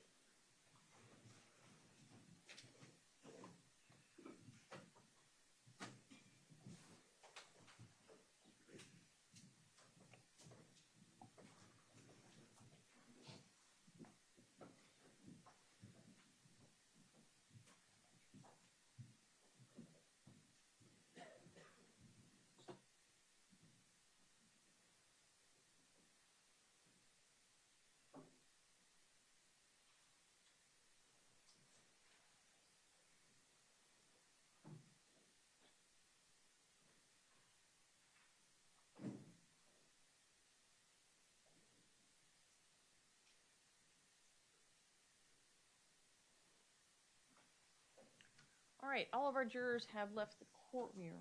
Mr. Trapp. Your Honor, I was listening to Investigator Vila's testimony, and I wasn't quite sure who actually found this item, and I was going to ask if I could void dire because I feel like there might be a little disconnect as to, was it Sergeant Hendricks, was it Investigator Vila? Did someone call them and say they found something? And I guess before we kind of went down this road, I figured I'd ask. I didn't want to object to it being introduced because that has been introduced, but there were just some things that I learned just now that I didn't have here in the report. I'm not sure it actually has been admitted into evidence. It was not admitted, Your Honor. Okay. Okay. But yes, you may void dire the witness. Thank you. Investigator Vila, Yes, sir. you mentioned that you were on scene the day before on September 18th. Yes, sir. And you helped Investigator Baldwin and maybe some other officers kind of walk the scene and look for evidence. Yes, sir. You said that you yourself didn't collect it, but you helped kind of locate and him mark it so that he could collect it, right? Yeah, I mean, I put some placards down as well, just based on whatever he deemed appropriate. Okay. And then at some point, the scene was cleared. Yes, sir. You mentioned that on the following day, you went back to that area to find cameras and footage to see if maybe there was something visible you could see that might identify a person or a car or something like that, right? Yes, sir. And you even mentioned some locations that you went to, a car dealership, a house, so on and so forth. Your Honor, objection at this time. This is not on the subject on which Mr. Trapp asked to take Investigator Vila on voir dire. I'm kind of getting back to where we were. So Mr. Trout, I feel like we're going to hear these questions again in a little bit, but can we focus first on him going back and finding the evidence? okay. Why did you respond back to the area on Buckhorn and Yarborough? So Investigator Hendricks had advised me that he'd gotten information. There might be a personal item that was located by family there at the scene. So I was just going to accompany him. Just as a good rule of thumb, we always do things in pairs if we can. I'll just have a witness. We went back to follow up on that, and I was just standing around on the gravel there, and I happened to catch this item, and I had to collect it. I mean, I thought it pertinent to the case, so I collected it. So to be clear, you didn't receive any information. Sergeant Hendricks received information that there might be additional evidence at the scene. Yeah, my recollection is that I did not receive a direct phone call. I was asked to accompany him. Yes, sir. And when you arrived, or prior to your arrival, were you told what you should be looking for? Yeah, I think it was like a telephone cord or something like that. And did you recover that telephone cord? I did not. No, sir. But in looking for the telephone cord, you then found a shell casing. Yes. And that shell casing was found where? It was found right there on the scene. The exact location, it was just, I don't know if I noted it. It was just right there on the gravel. Exactly, I don't know. I couldn't tell you and be accurate. Roundabout, was it near the road? It was, so I do, actually, I do recollect, I think I did note it on my report. So the day before, it should be noted on Investigator Baldwin's, ledger of evidence items, wherever the, red slides, I believe, that were located, that shell casing was near where the red slides were located. Okay. So this was an area that you had maybe walked over before, but you're saying you just didn't notice it the day before? Yes, sir. And when you arrived on scene, did you get there first or Sergeant Hendricks get there first? To the best of my recollection, I believe we got there about the same time. I think we came from the office together, is the best I can remember. And there were no other officers there? No other officers there that I remember. Okay. Thank you, Judge. That's no further questions. Ms. Orr, do you have any questions you want to ask? Investigator Vila, are you the person who spotted this shell casing? Yes, ma'am. And are you the person who collected it? Yes, ma'am. That's all, Your Honor. Thank you. I'll hear from you, Mr. Trapp. Your Honor, I believe my questions were answered. There were just some information that was provided today that I didn't have before, so I just wanted to get clarification on kind of how this came about. I didn't understand why the report says he responded. I just didn't know what he responded to. And Mr. Trapp, I apologize. So at this point, the state's moved to admit that evidence. Are you going to be making an objection to that admissibility of State 75? No, I'm not. Okay, all right. That's perfect then. All right, let's go ahead. Unless there's anything else? State? No, Your Honor. Thank you. Vince? No, Your Honor. All right, we'll bring our jury back, please.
All right, thank you, everyone.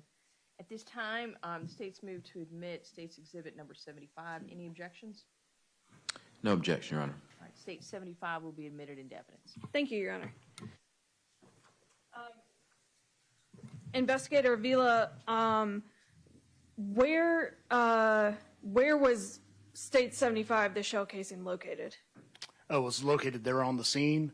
And I believe I had made in my report a note that I had located it near the location where red slides were found. And those red slides were found when? The day before. And what was it that you and Sergeant, at the time, Sergeant Hendricks, were out there looking for? Do you recall? Yeah, I believe it was a telephone cord that maybe some family had located somewhere about the scene there, and we were tasked to go follow up on that. Did you locate that item on the scene? I did not. And did you collect anything else from the scene other than State's Exhibit 75? No, ma'am. Did you locate anything else on the scene? Any other shell casings, anything? No, ma'am.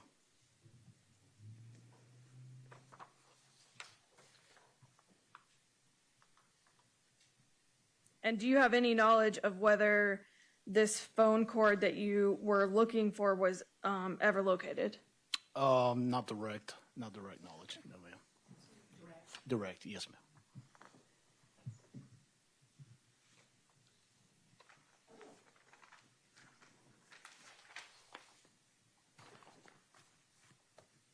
Those are all the questions I have for Investigator Vila. Thank you. Mr. Trapp, Cross? Yes, please. Investigator Vila, on the 18th, do you recall how many officers you were walking along with looking for and identifying evidence with Investigator Baldwin?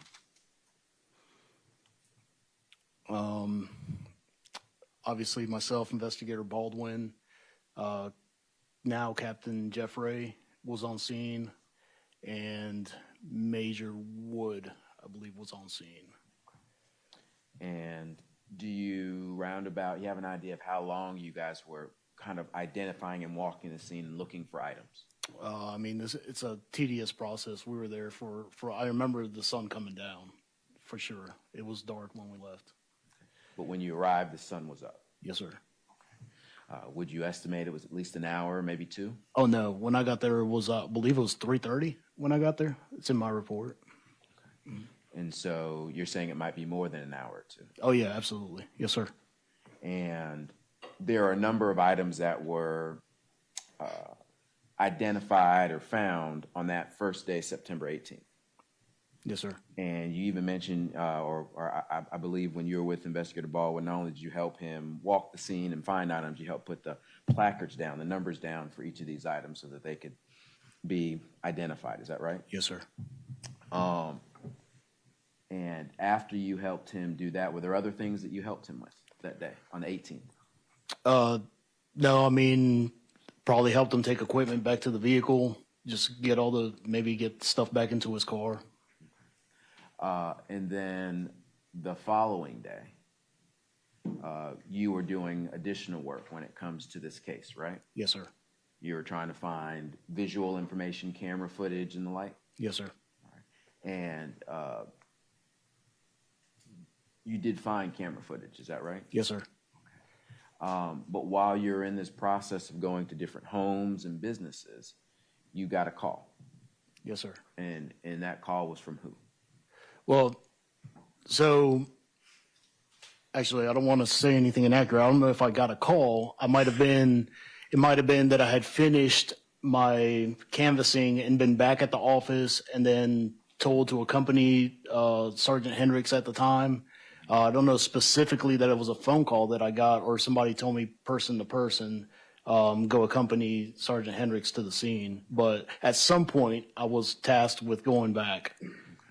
And so it was communicated to you to go back to this scene, this easement, and when you arrived, was Sergeant Hendricks already there? If he was not there, we arrived together. If not, we arrived within a very short distance of each other.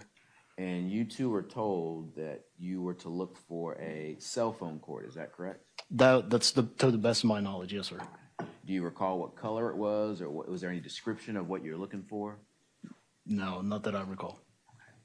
And when you were searching for this telephone cord, it was daytime, correct? Yes. You said that the sun just kind of shined and you saw a shell casing that you did not see with your other partners. Yes, sir. And how long were you out looking for this phone cord on the 19th? I wouldn't say it was very long at all. I mean, I just I happened to be there, and it just so happened. I wouldn't say I spent a lot of time there. It was a short period of time we spent there. Now, you mentioned that you collected it and that you put it in a bag. Did you take a picture of it? I don't believe I took a picture of it, no, sir. But you recall that where it was located was where the red slide was found. Is that right? Yes, I do recall from being there the day before that was the location where the red slides were found, or red slide was found. Was this found in the gravel area or the grass area? You would have to refer to Investigator Baldwin's notes. He's got everything measured out. I don't want to say anything inaccurate. I don't want to. But the shell casing, did you pull it out of the grass or did you pull it out of the gravel? It could have been a mix of both. So you have to understand this scene is very rural. There's a lot of gravel. There's a lot of thick brush. So somewhere in between, it was just the best I could describe it was near where the red slide was found. Your Honor, can I approach the clerk? Yes, sir. I'm looking for states exhibits 15 and 16 that have already been admitted. There should be photos.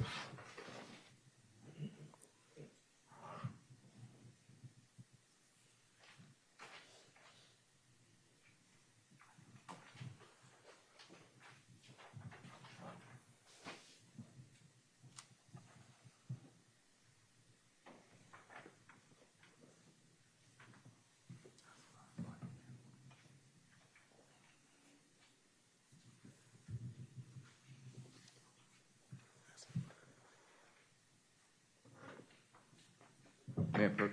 Yes, sir.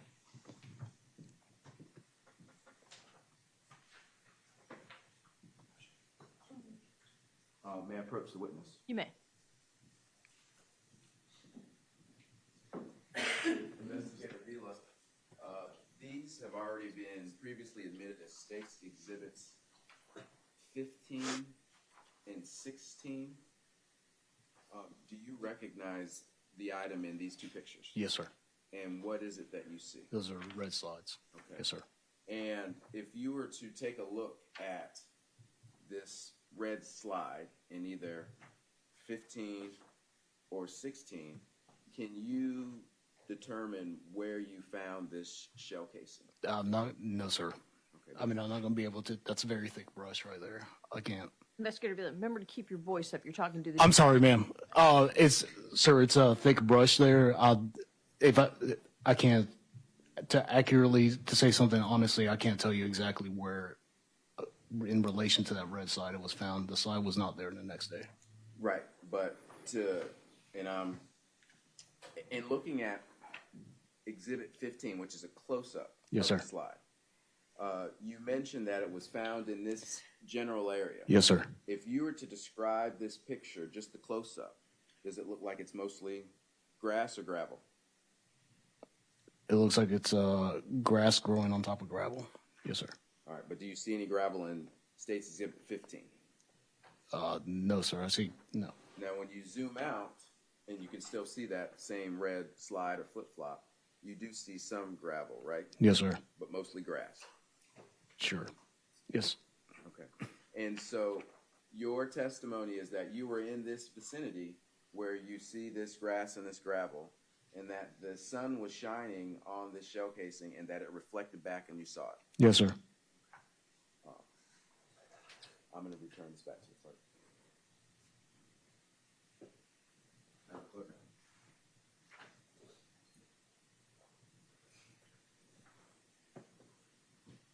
When you were at the scene with Investigator Hendricks, was there anybody there to assist you when you were searching? Any other officers or any other? No, sir. Not that I recall. And when you found this shell casing, did you immediately contact anyone else in law enforcement to let them know what you found? Sergeant Hendricks, who would have been there with me. I let him know that I had located it, and I went back to my car, got my gloves, and collected it. Did you contact Investigator Baldwin or Investigator Goodwin or anyone else involved in the case? Once at the office. Yes, sir.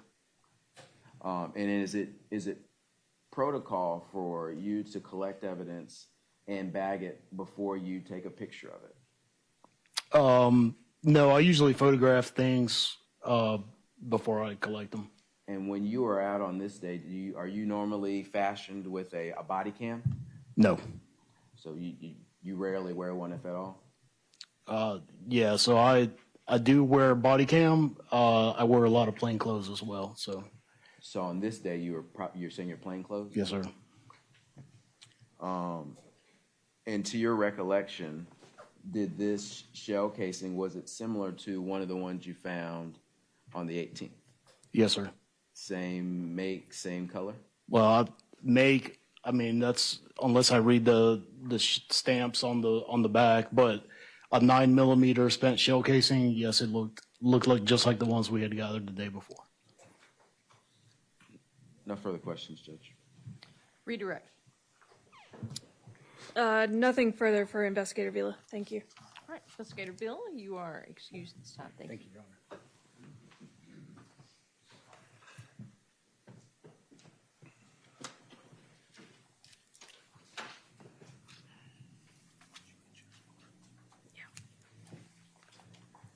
Honor. The state will call Captain Jeff Ray.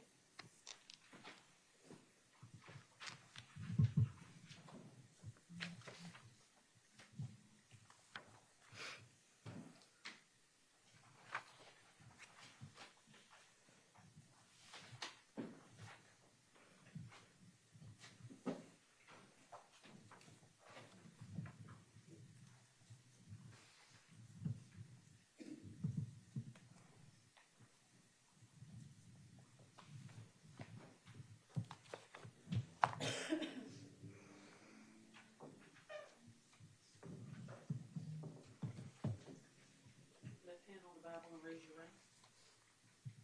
You solemnly swear the testimony about to give this court here to be the truth, whole truth, and nothing but the truth, so help you God. I do. Captain Ray, take your seat. Make sure you're close to that microphone, okay? Good afternoon. Good afternoon. Would you please state and spell your name for the court reporter? Jeff Ray, last name R-A-Y, And where are you employed? Orange County Sheriff's Office. How long have you been there?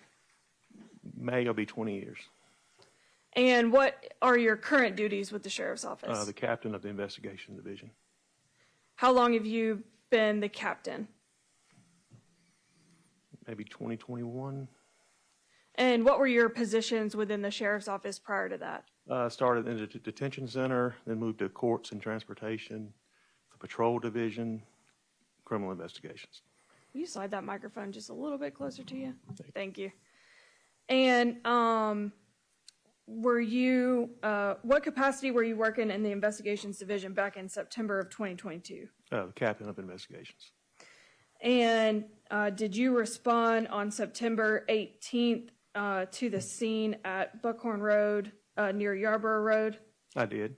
And what did you do when you got there?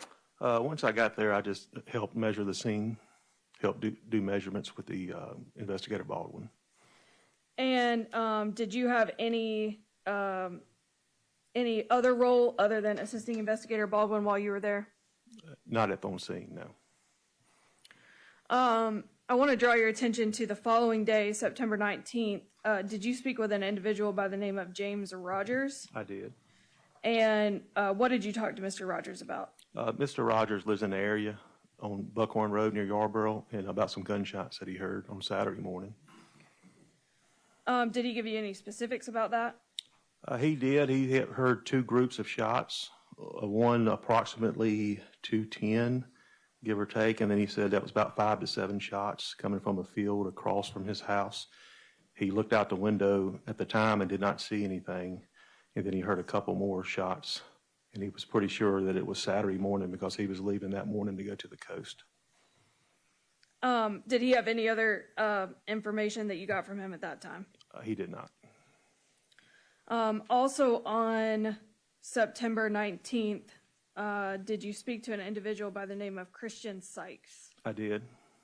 And what, if any, information did you gather from Mr. Sykes? I spoke with Christian on the phone. I was in my office, and he said that a friend had confessed to him about a shooting that happened the day before, or 2 days before. And did you get that friend's name from him? I did. What was that? He said he went by Isaiah. Did he know a last name? He did not at the time. Had you all received any other phone calls with people wanting to provide information about this case? We did. How many over the weekend? I don't know the exact, it was numerous. What was it about speaking to Mr. Sykes specifically that sort of led you to follow up on your conversation with him? Well, I spoke with him. Got some notes that I wrote down while he was speaking with me. He said that Isaiah told him.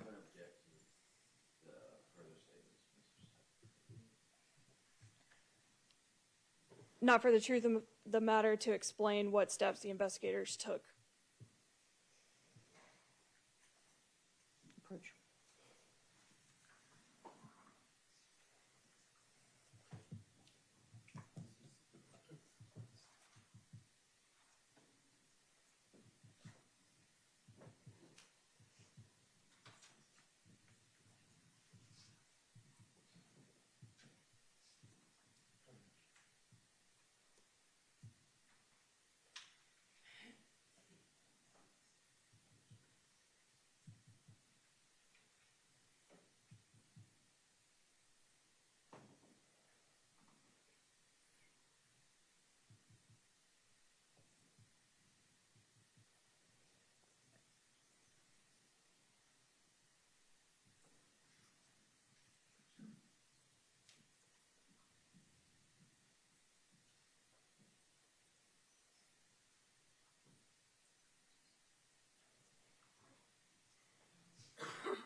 Investigator Ray, without going into any details about what Mr. Sykes told you, were the things he told you consistent with other information that had come up in your investigation? They were. And did he provide you a phone number for this individual named Isaiah? He did. And what was that phone number? Area code 908-440-5523. And did he know where this individual lived? He said he lived in Mebane. Did he provide you any more specific information about where he lived? He said he did attend Eastern High School, and he said he knew his mother lived in. All right, ladies and gentlemen, I'll break just a little bit early so we can discuss all this with the lawyers. So I'm releasing you to lunch. So remember the rules. Number one, you can all have lunch together. You can talk about anything you want, including how wonderfully chilly it is today. But you cannot talk about this case. Number two, remember you cannot talk to anybody else. That includes your family, your friends, your loved ones about what's going on. Remember, all you can tell them is you're still sitting as a juror in this particular trial. Do not allow anybody to talk to you or around you about the cases currently pending. Remember to let me know if anybody does anything like that. Third, I know you guys have held off, so I need you to keep holding off. No encyclopedias over lunch, all right? None of you other folks help them find any, all right? Along with that, remember, no independent research of any kind. Don't Google, don't AI, don't check anything about this case, about the folks involved in the law, anything like that. Lastly, please remember to keep your minds open. You have not heard all the evidence in this case. You have not heard the arguments of counsel, and you have not heard the law that you're going to need to apply in this case. So with that, if everybody else will please remain seated, I'll ask our jurors to leave their notepads in their chairs, and we'll excuse them for lunch. We'll be back at 2.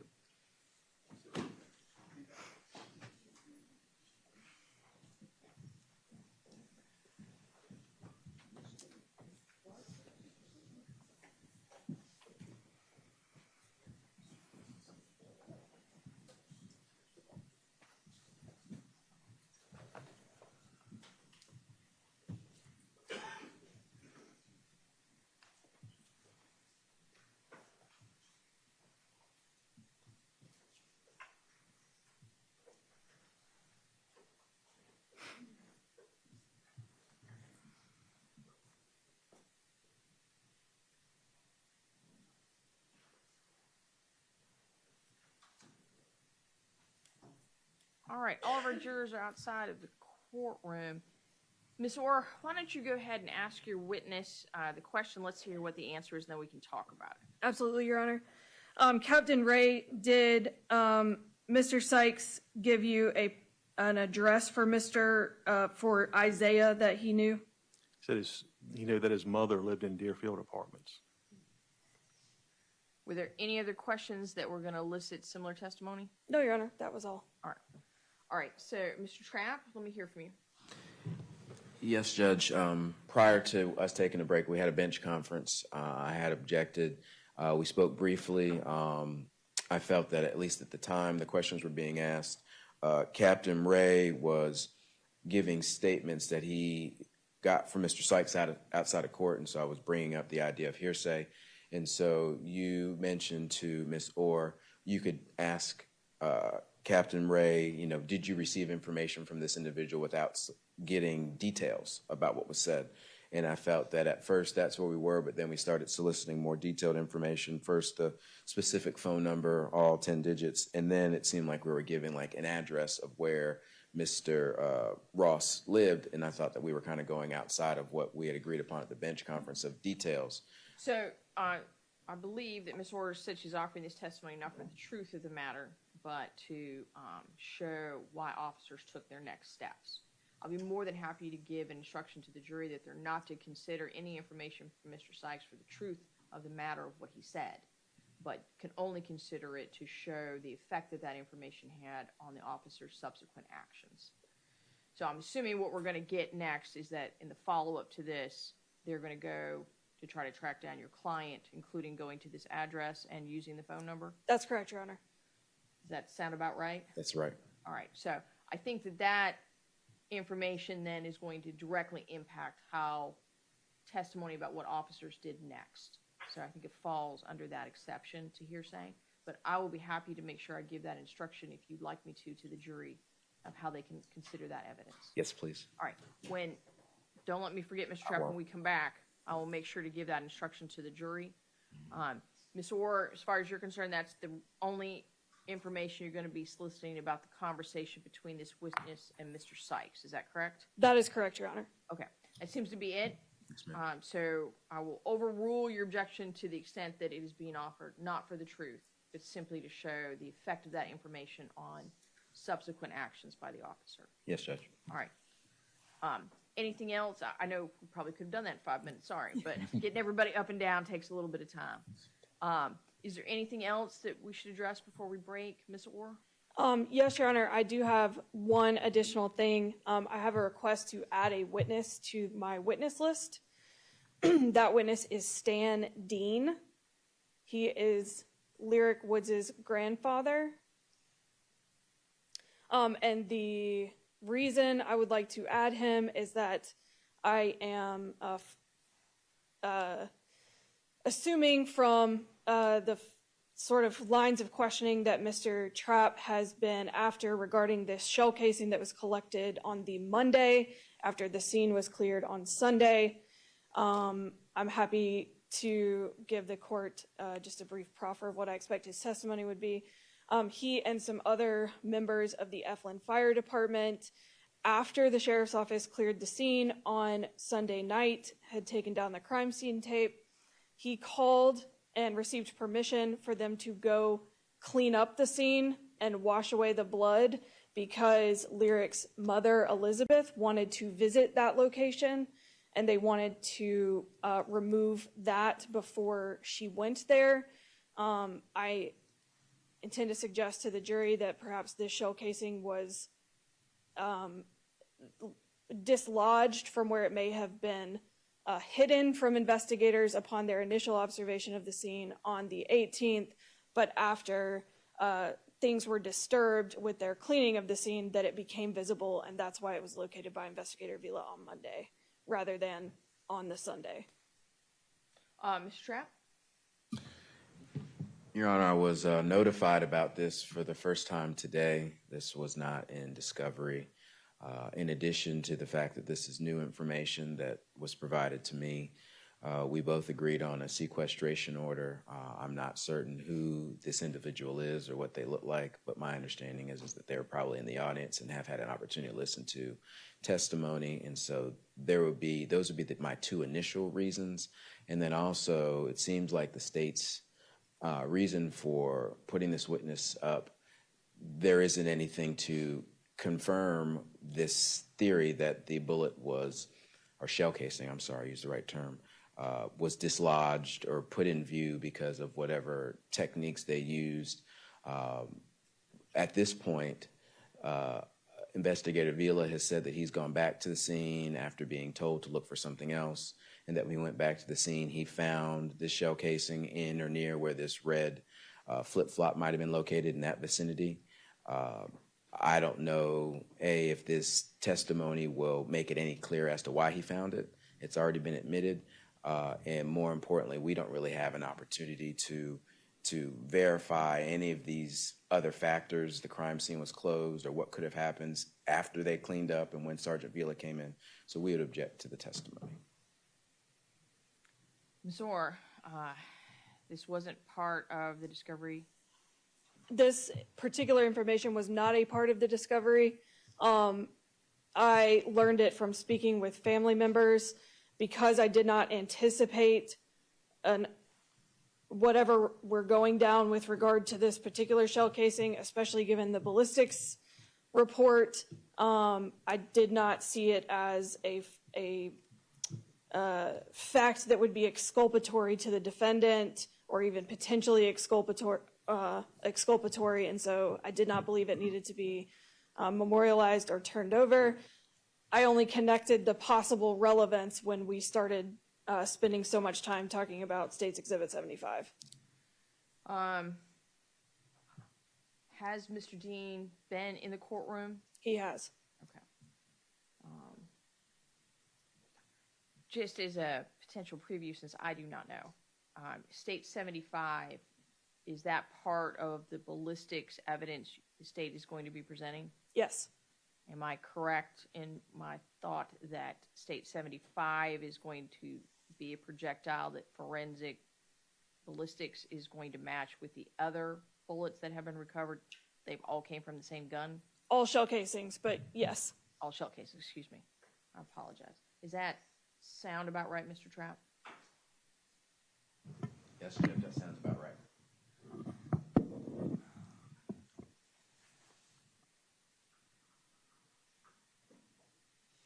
This is what I'm going to do. I am not going to make a ruling on this. What I am going to require is, number one, Ms. Orr, if you are going to tender any of this testimony, I need a summary of what you're going to suggest that Mr. Dean is going to testify to. That needs to be turned over to the defense. That needs to include, if Mr. Dean knows, anybody else who was there at the time that this cleanup was done on the crime scene. Yes, Your Honor. All right. That needs to also include any contact information from those folks who were there at the time. That first needs to be turned over to the defense. I'm going to give the defense an opportunity to review that. If at some point there, and I'm not saying you can't, Mr. Trapp, I don't need to know what your defense strategy has been. You've done a marvelous job so far. You're clearly on top of all this evidence. You're doing a great job. I don't know what the end of this road looks like, and I don't know what's going to come up. I will revisit this issue in the state's request after we get to that evidence or beyond that evidence if there are issues raised that would make Mr. Dean's testimony more relevant.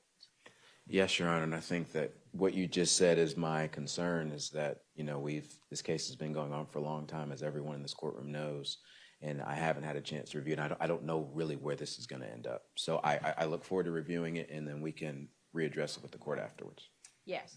I would ask at this point, since Mr. Dean is a potential witness, that you ask Mr. Dean to step out, just like any potential witness who's being sequestered. I need you to also look at who potentially else could be called, if you're thinking of calling them, or who the defense may, after reviewing this, I will Mr. Trapp, I will consider any requests you have about anybody else who potentially needs to be excluded from being in the courtroom while testimony's going on. Well, if we get to that point where Mr. Dean's testimony becomes more relevant because of questions that are raised about State 75 in relation to its ballistics or anything else, I'll revisit that. We'll deal with Mr. Trapp. Any concerns the defense has is about ability to properly address that evidence in terms of your ability to cross-examine and any other information you feel like you might need. And we can talk about whether more time would be necessary for you to be able to deal with that witness and any other objections you may have to that testimony. Does that make sense? Yes, Your Honor, thank you. All right. Yes, ma'am. Your Honor, because Mr. Dean was not on my witness list, when we addressed the sequestration order, I did not specifically request that he be exempted from it. He and his wife have been here the whole time. I would have made that request had he been on my witness list at the time, but he wasn't. And so I would make that request now. Grounds? That he is a close family member of the decedent. And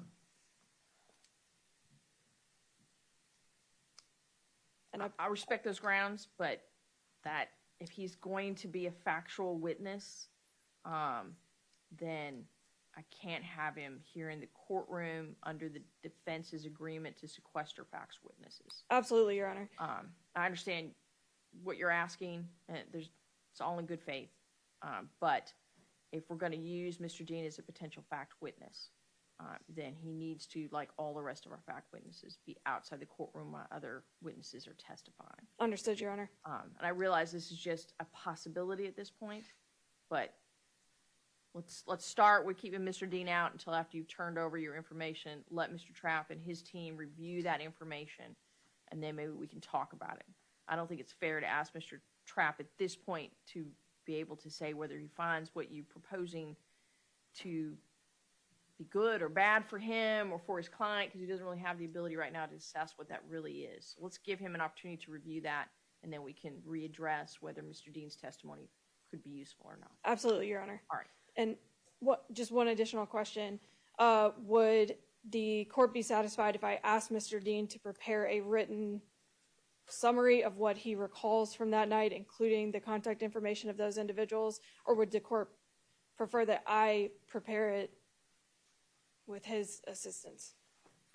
I don't actually have a preference either way. Ms. Orr, you an outstanding officer of the court. You do your job. You understand your responsibilities. I'm not concerned that you will not do them well. I don't think Mr. Trapp is either. So. It doesn't matter. The person who puts it down, whether she gets it or it's said to her legal assistant, we just want to know what information is going to be used. Yeah, I think that's fine. And I don't think Mr. Dean, what we're going to be asking for is going to be a huge amount of information. Right.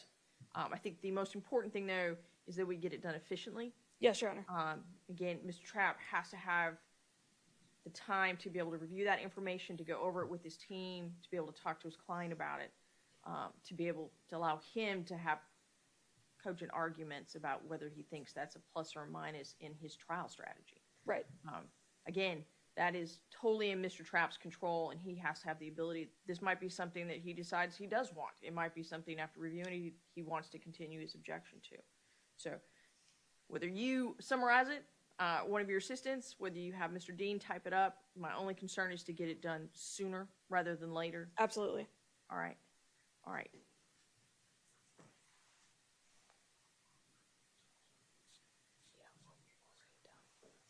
Thank you, Your Honor.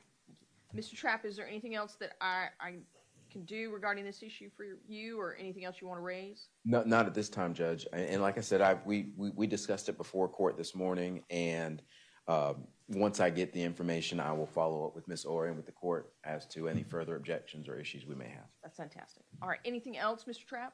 Nothing from the defense. Anything else, Ms. Orr? No, Your Honor. Thank you. All right. Thank you all very much. All right. We will be in recess until 2 p.m.